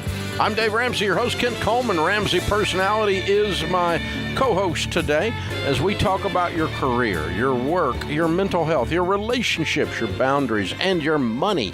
It all shows up right here on The Ramsey Show. Thank you for joining us. 888-825-5225. Gavin is with us in Minnesota. Hi, Gavin. Welcome to The Ramsey Show. Thank you very much, guys. How are you today? Better than we deserve, brother. How can we help? So my wife and I currently live in a 600 square foot apartment. We are $17,000 in debt with a truck that I had to get for my job, and we have an opportunity to rent to own 5 acres with a 900 square foot cabin on it that needs about $5,000 of improvements to make it livable. and I'm not entirely sure what course of action to take while I'm trying to do the baby steps in this situation. You don't have the money. Correct. Well, we have $5,000 saved up in addition to our emergency fund of $1,000 without, and that's not including retirement. But that saving is in mutual funds, and we're not entirely sure if we should just be patient and wait for another opportunity in the next few years and allow that savings to keep growing, or because we're on baby step 2, cancel all of that extra investing into mutual funds and then take out that money to make the improvements and then do $500 a month on a rent to own rather than renting a property that we're only temporarily living in. Gavin, how old are you guys? I am 20 and my wife is 21. Okay. Well, let's walk through a couple of things here. One is I want to go back and revisit the statement, your work requires you to go into debt to buy them a truck. I'm so confused. That is correct. I'm so confused. So, what's your household income? My wife works part-time and she brings in about $600 a month, and then I bring in about $2,400 a month. Why does she work part-time? Well, she applied for a full-time position, but she's only getting part-time hours right now. And she is pregnant, so she doesn't want to start a full-time position right before going on maternity leave. That matters. Okay, that's good information. All right, now, and you make $30,000 a year, and you have a $17,000 truck. Correct. Yeah. Okay. Well, it was $24,000, but then we've been attacking it, so now it's down to 17. But it's insanity. So why do they require you to buy a truck? Why don't they furnish you a truck? That is a great question. I put on 5,000 miles a month, supervising 13 different hog barns, and they require me to have a decent vehicle. They do pay me mileage, so they do pay for the insurance. With that pension, they pay for the insurance and the minimum payment. However, all that debt is still in my name, not theirs. Okay. You don't get paid enough for them to do this to you and you to accept it. Your deal sucks. 60,000 miles a year on a pickup truck. You know what you're doing to the value of that pickup truck? You're destroying the value of that. Down. Yeah, you're destroying the value of that pickup truck. And so you're actually probably paying them to work there when all the smoke clears on this. Just because the value of the truck decreases so rapidly. I mean, when you make $30,000 a year and you lose $10,000 for the opportunity, that doesn't work, dude. Yeah, I have a quick question on they require you to have a decent vehicle. What does that mean? That means they want him to be able to get to 13 different hog barns. Yeah. Without breaking down. Right. They want me to put on that many miles a year without it breaking down on me. Yeah. And because of biosecurity reasons, just because there's so many hogs, so I don't spread diseases, it has to be, and I have to transport some other individuals, so it has to be a crew cab. It has to be leather seats so it can be disinfected on a regular basis. Oh, my gosh. I was going to say, because I was going to come at I can get you a much more affordable truck that'll get you to all those hog farms, but that's a whole nother deal. Yeah, they're ripping him off. Dude, your employer are completely asinine. This is ridiculous that they require all of this for you, and you work your butt off for no more money than you're making. I mean, they really got some nerve. So are you in a very extremely rural area? Yes. Yeah. Okay. All right. I mean, I would say 80% of the miles are on the interstate. Doesn't matter. But is this a long-term play for you? Do you want to be in this particular industry, and this is a really good rung on the ladder to get you where you want to go? This is not my dream job, and I do not want to have this job until I retire, if that answers your question. Well, what is your dream job? My dream job is to be able to to really farm full time, but that's not attainable anywhere in the near future. Right. So my question is this job right now, besides the fact you're getting ripped off, is it strategic for you? You feel like this is the rung on the ladder I need to be on to keep climbing towards farming, or no? To have the amount of income that I do, like I doubled my income when I moved to this job.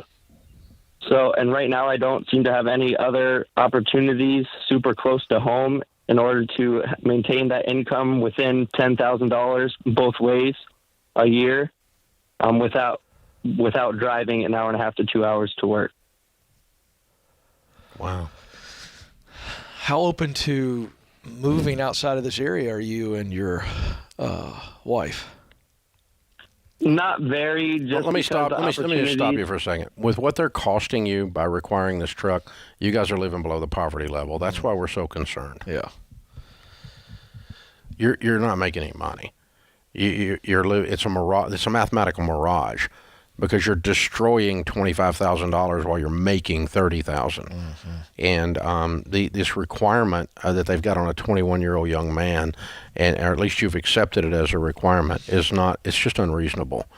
And so they either need to furnish you a truck, or you need to look for a job somewhere else. And that may mean a move. It may mean uprooting your family. But no, you don't need to buy this cabin. You're broke and in debt, and your career sucks. So you've got to get some of those things fixed first before you start talking about doing a rent-to-own on a fixer-upper cabin. So I think you got to solve your job situation and this truck situation, because this truck needs to go bye-bye. And if that means the job goes bye-bye, you need to have something lined up. Hold on, I'm going to have Ken send you a copy of, have the team send you a copy of Ken's book, Paycheck to Purpose. Because, you called about the cabin, but the cabin's not your issue. No, you don't buy the cabin. Yes, you've got to get rid of this truck, and that may mean you need to change jobs.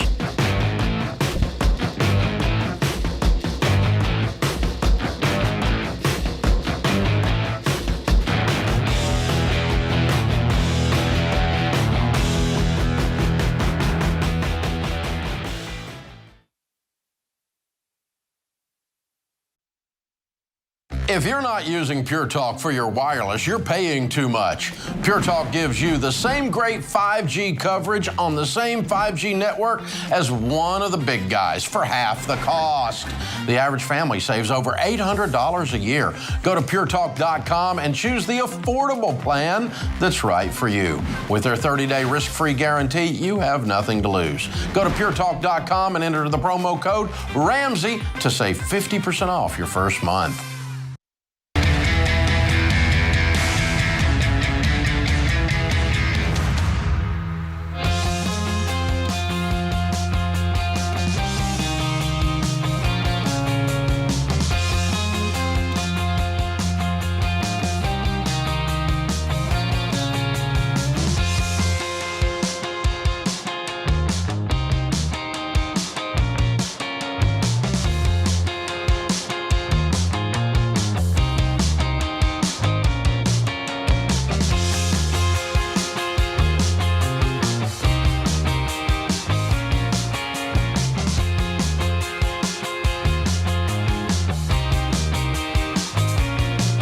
Ken Coleman, Ramsey Personality, is my co-host today. Over the last 30 years, I've talked with tens of thousands of people and their families to help them overcome their financial stress.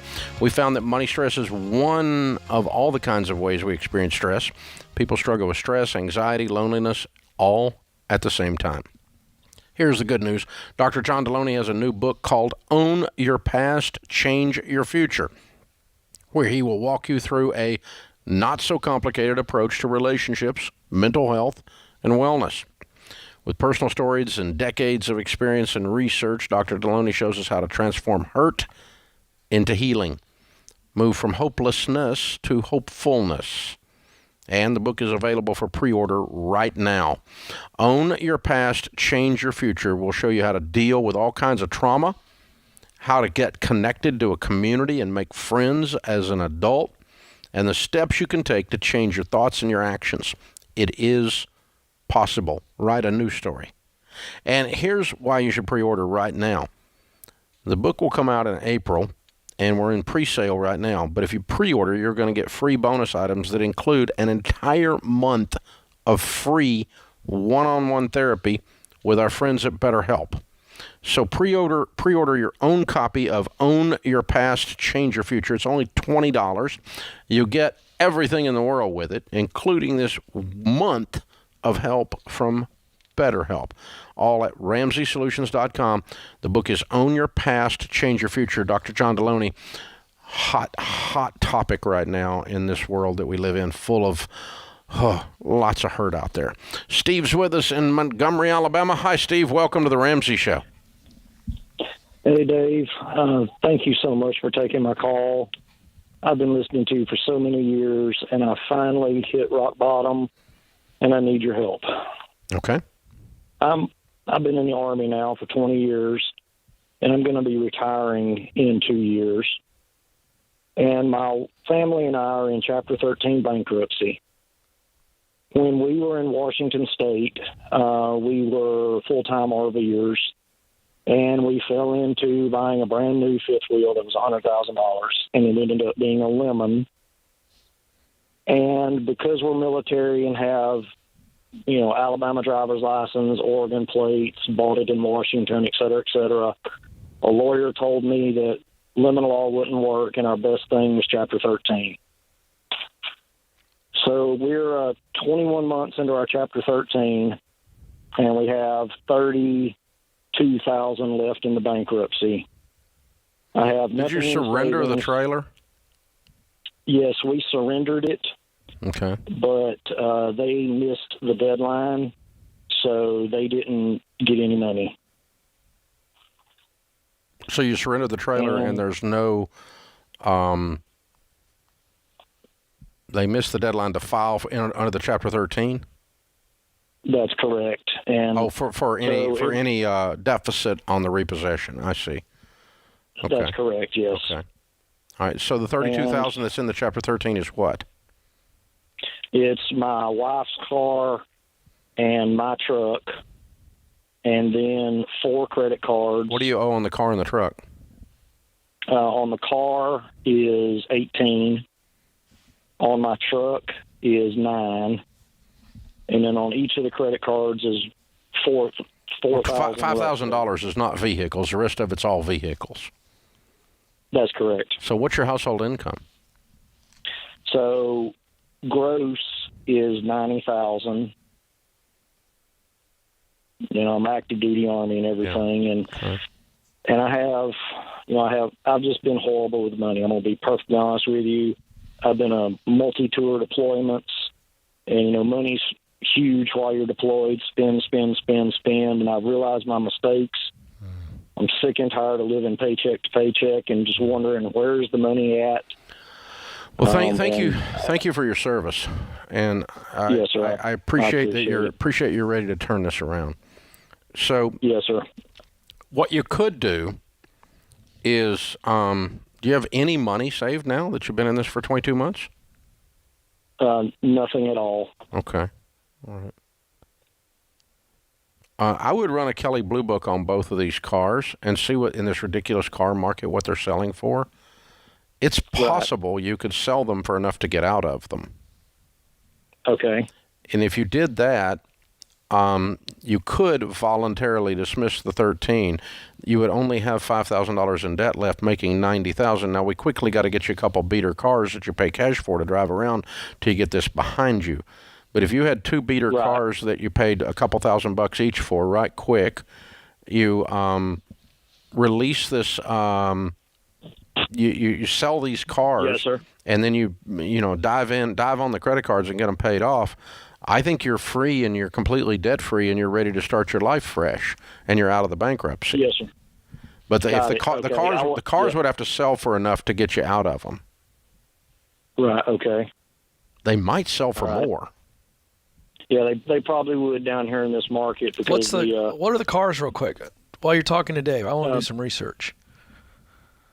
Yes, sir. The truck is a 2009 Dodge Ram 3500 that was used to pull the fifth wheel. Okay. What's the car? and the car is a 2016 Toyota RAV4. It's pretty high up on the options list. Yeah. Well, I'm gonna guess. I'm gonna go even further now. I'm gonna guess that when you look these things up, you can sell them for enough to completely pay off all of your debt and have a little money in your pocket. I'll bet you they bring more than $5,000 total than you owe. And then we got to get you a couple of little dinky butt cars of some kind to get around it for just a little while. But if you make $90,000 and you're on a Ramsey budget, and we show you how to handle money in Financial Peace University, and you don't have a payment in the world, you're going to be just fine. Yes, sir. You're going to quickly be able to get better cars and pay cash for them. Yes, sir, and that's what I want to get to. Would you and your wife sacrifice these cars? I know that I would, and I believe I could justify it to her because she's taken on the entire role of making the family function financially, and she does the lion's share, and I wonder how in the world she does it. And she's tired. Okay. And here's what we're going to do. There's one last thing you got to do that I do not know the answer to, and you hear me clearly. You have to get the answer to this question. If you step out of this bankruptcy with a voluntary dismissal, can the old fifth wheel company come after you for the deficit then? Are you stepping out from under the shield of bankruptcy? I'm not sure if they can or not. Yeah, I'm not sure either. If they could come after you for $40,000 because we suggest you file early voluntary dismissal on this bankruptcy, then you're not going to do that.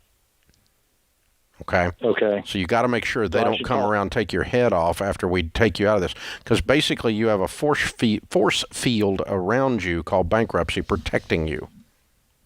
Yes, sir. Okay? And if you let that force field down, we don't want the fifth wheel people to shoot at you. Okay? Yes, sir. So I should talk to my lawyer and have talk to your lawyer and find out if you sell the cars and voluntarily dismiss and get out of the bankruptcy and clear up all your debt, does that leave the fifth wheel people open to come after you? I don't know the answer to that question. I think it might, and that's what's scaring me. So what'd you find, Ken?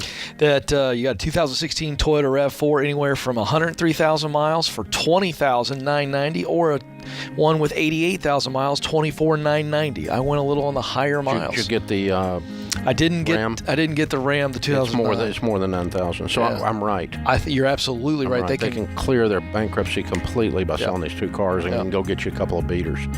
It's exactly what I do, but not if they're going to do this. Now, hang on. Kelly's going to sign you guys up for Financial Peace University, you and your wife, as our gift to say thank you for your service, and it's time for you to change your life, Steve.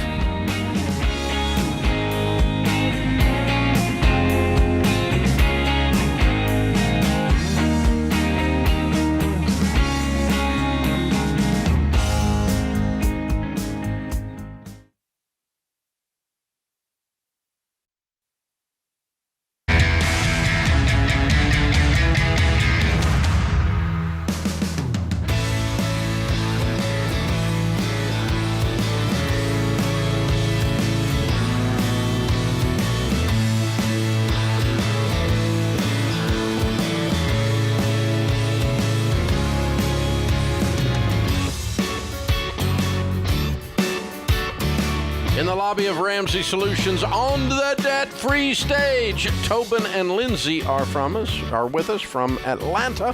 Actually, a little south of Atlanta, right? That's right. Welcome, guys. Good to have you guys. It's so good to have you. Welcome. How much debt have you paid off? We paid off $108,000. All right. How long did that take? 30 months. Wow. And your range of income during that time? $150 to $220. Good for you. What do you guys do for a living? Automotive finance. Both of you? Mm-hmm. Both of you working the same thing? Mm-hmm. Okay, cool. Very cool. At a local dealer or what? For a bank. For a bank. Mm-hmm. Okay. Yes, sir. All right. Cool. Very good. Well, welcome, guys. What kind of debt was the $108,000? It was a little bit of everything. Cars, motorcycles, credit cards, student loans. Average. Yes. What was it sounds kind of normal. Mm-hmm. What was the most expensive motorcycle?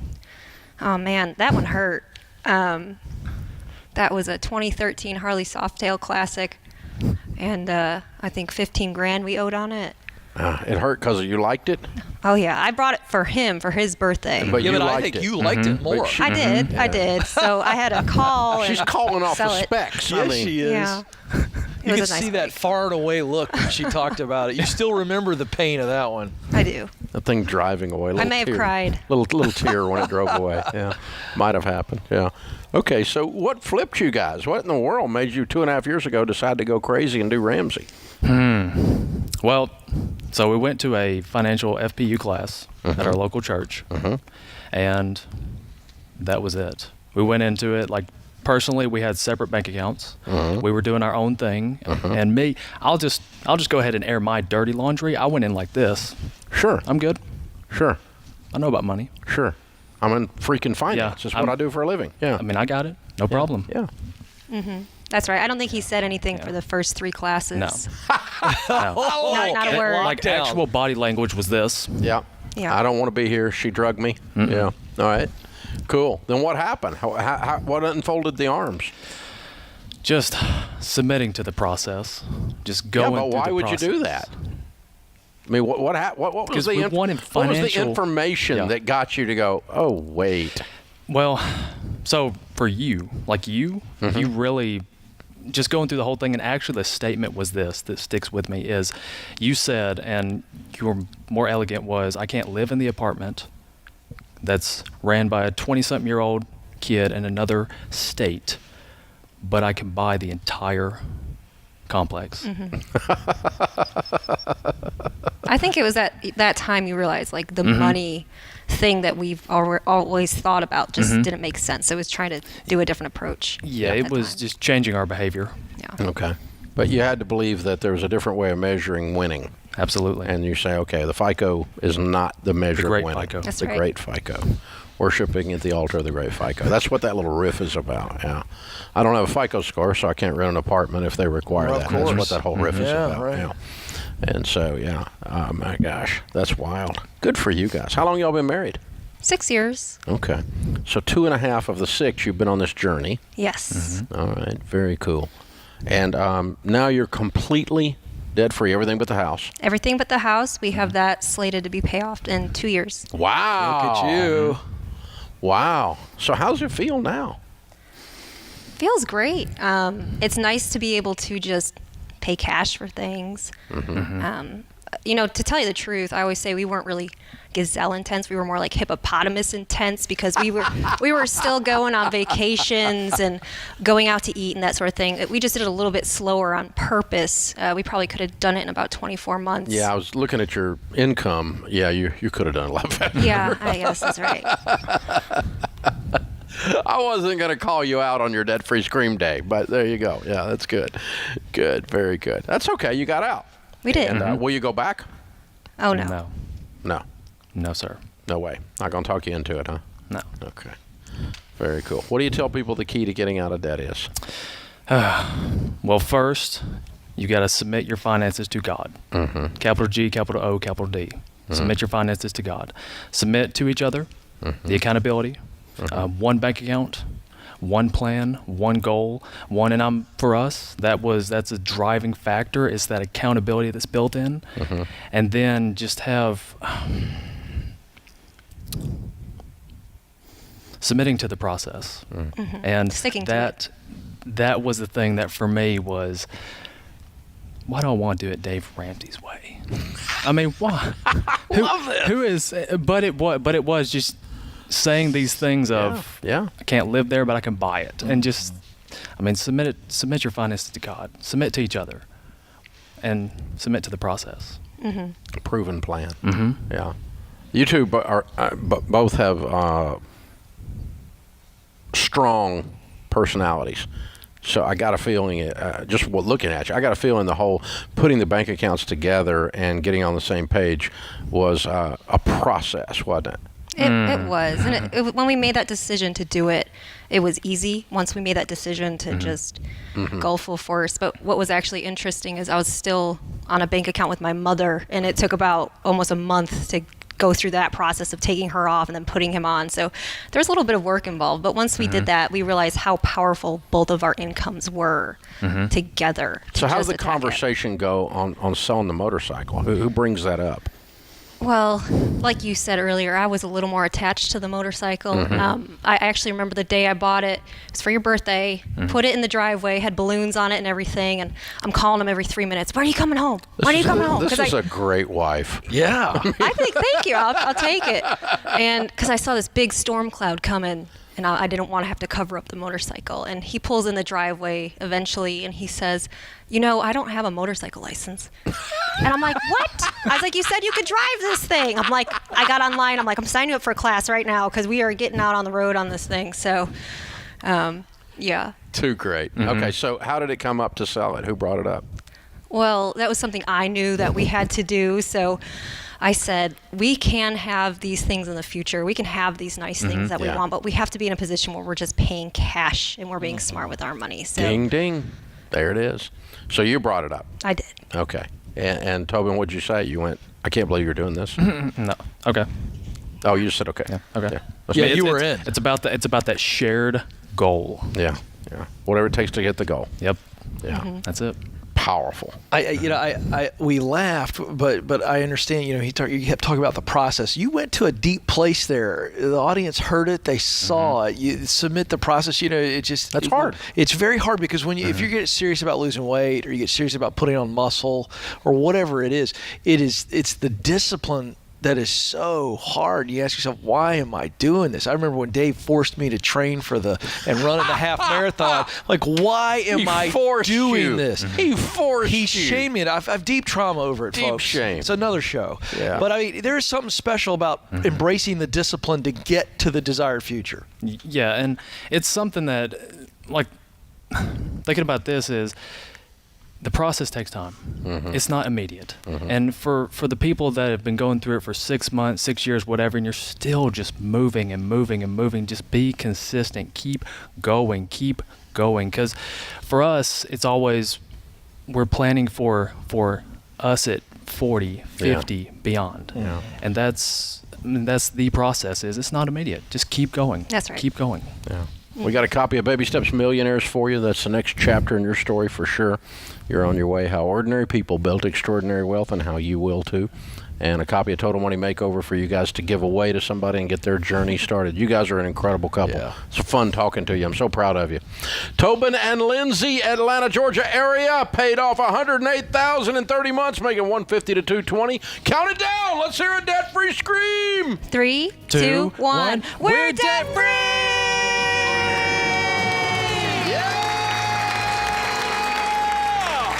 This is how it's done, boys and girls. Oh, man. Grown-up stuff right here on The Ramsey Show.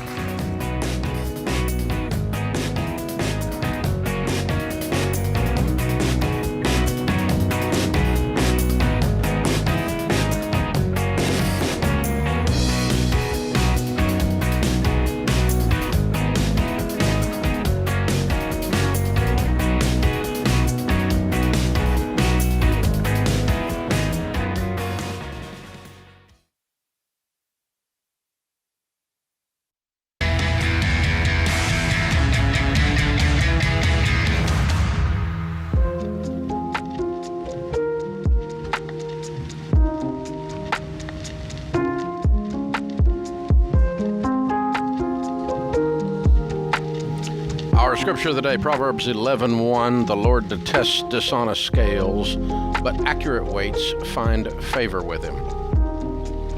Elizabeth Arden said, repetition makes reputation, and reputation makes customers. Ooh, sounds good. Mary's with us in Spokane, Washington. Hi, Mary. Welcome to The Ramsey Show. Thank you. How are you? Better than I deserve. How can we help? So I am 33, and I am making plans to leave a abusive marriage. I have 2 kids, but I'm really scared and kind of questioning what I need moving forward. I've used your model in the past. We are debt-free, but I do have a few questions on when I'm a single income home where do I need to be placing certain things. I'm sorry. So do you have an income now? I do, yes. Okay. How much do you make? 110. Okay. Why are you still there? You should leave today. I grew up with a single mom, and Don't care. Don't there's care. a lot of trauma. You said there. abusive. And once you said abusive, you're done. I know. You make $110,000 a year. You're going to be fine. I'll help you. We're going to work with you. But, honey, you got to get out of there. You're saying physical abuse, right? Yeah, well, there's a couple things, but he's gotten treatment. I don't care. You've made the decision to leave. The only thing holding you is Stockholm Syndrome.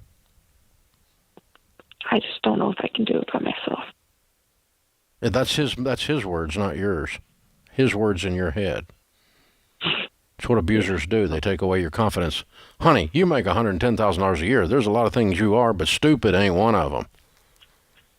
Stupid people don't make $110 a year. What do you do for a living? I work for the government, and I'm a program manager. Okay. All right. So you have a steady income and a great income. Yes. Why don't you think you can do it on $110,000 a year in Spokane, Washington? I haven't made the jump yet, and I don't know whether or not I should buy or rent a home with the current market. You need to rent. Okay. Because you need to get out of there this week. You don't have time to buy a home. Okay. You need to have a sense of urgency that you don't have now for the safety of your neck and your kids. Am I wrong? I feel like we are safe, and why? There's certain things that he can't do now because of a charge that he got, and it's he's in counseling. We're in counseling. Kids are in counseling. So I'm just. What keeps him from doing those things? A rule? A law? Yeah. A rule. Yeah. Well, there's a rule that happened long before that rule was put in place. The rule is you don't hit your wife and your kids. That's a rule. That one didn't occur to him. This guy doesn't follow rules. No. Okay. If you think that the domestic abuse is over and that the counseling is working, you wouldn't be calling me. Yeah, I want to figure out how financially best to, because like I said, I was raised by a single mom. Okay, let me restate that, and you tell me if I'm right. If you thought that he was done, and he was getting well, and he was repentant, and he was healing from whatever it is that caused him to do these things, if you thought that was the case, you wouldn't be calling me asking me how you were going to end your marriage due to the fact it was abusive. So you don't think he's better. You don't think he's okay. You don't think he's safe. That's why you're leaving. Am I missing something? No, I've lost trust. So although things aren't occurring now, I've lost that trust. And I don't want my kids to be further traumatized, and I don't want I agree. them thinking that this is a healthy relation. I agree. This is how a healthy relationship should be. So you're done. Yeah. Okay. There's no reason for you to stay a minute more, Mary. What specifically are you afraid of? Dave's already told you, and he's right. You got a great income and a great job. What are you scared of? Because you called and said, I'm preparing to leave, but just like you're needing that nudge or I thought you were going to tell me you didn't have a job or something. What are you afraid of specifically? Well, PTSD and anxiety doesn't help, but I'm afraid that I'm not going to be enough for the kids, or that my income's not going to be enough for them, and I don't know if I'm... How old are you? 33. Okay. And what's your degree in? nursing, bachelor's nursing. Okay. All right. So I want you to listen. I've got 7 grandbabies and a daughter your age. Okay. And that's the only thing that authorizes me to say this. So I don't have a doctoral in counseling like Dr. John Deloney. I don't have any of that. But I want you to listen to me real clearly, okay? You are going to be an incredible mother because you're protecting your children.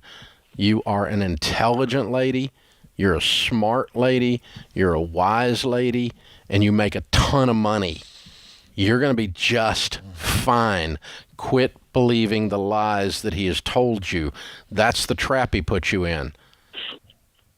Okay? You're going to be fine. The kids are going to be great. You're going to do just fine. And they're going to tell the story sometime about their courageous mom who got them away from an abusive dad. But you have to do this, and you have to do it right now. So here's what we're going to do. Okay? Because this is not a financial problem. This is an emotional, psychological problem. I am telling you, as the number one guy in America to advise you on your money, that you have enough money to leave, and you should leave now. And you can feed your kids in Spokane, Washington on $110,000. You are fine. They are fine. You are enough.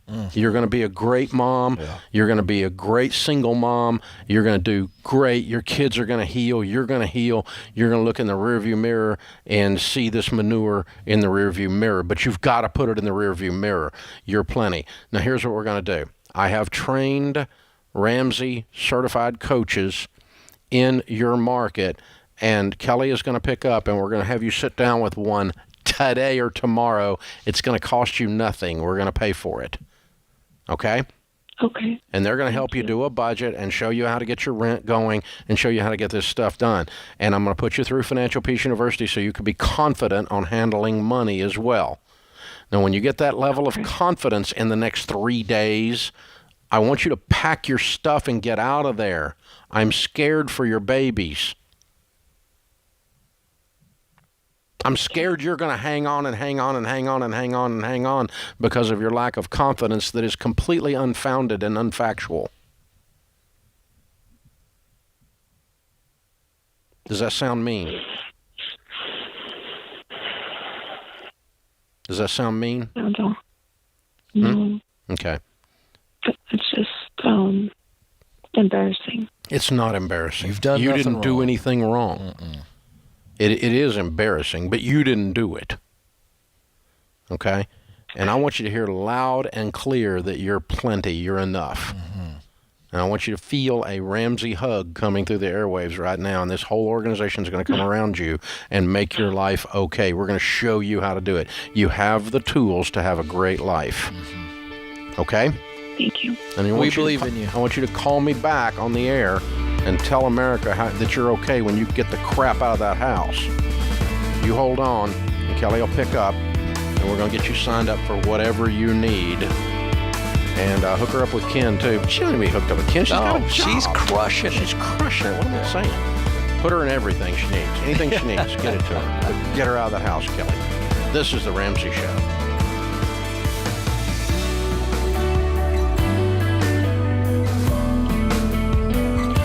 Have a friend or family member that needs a daily dose of Ramsey advice in their life? Let them know about the Ramsey Call of the Day podcast. It's a quick hit of advice about life and money in under 10 minutes.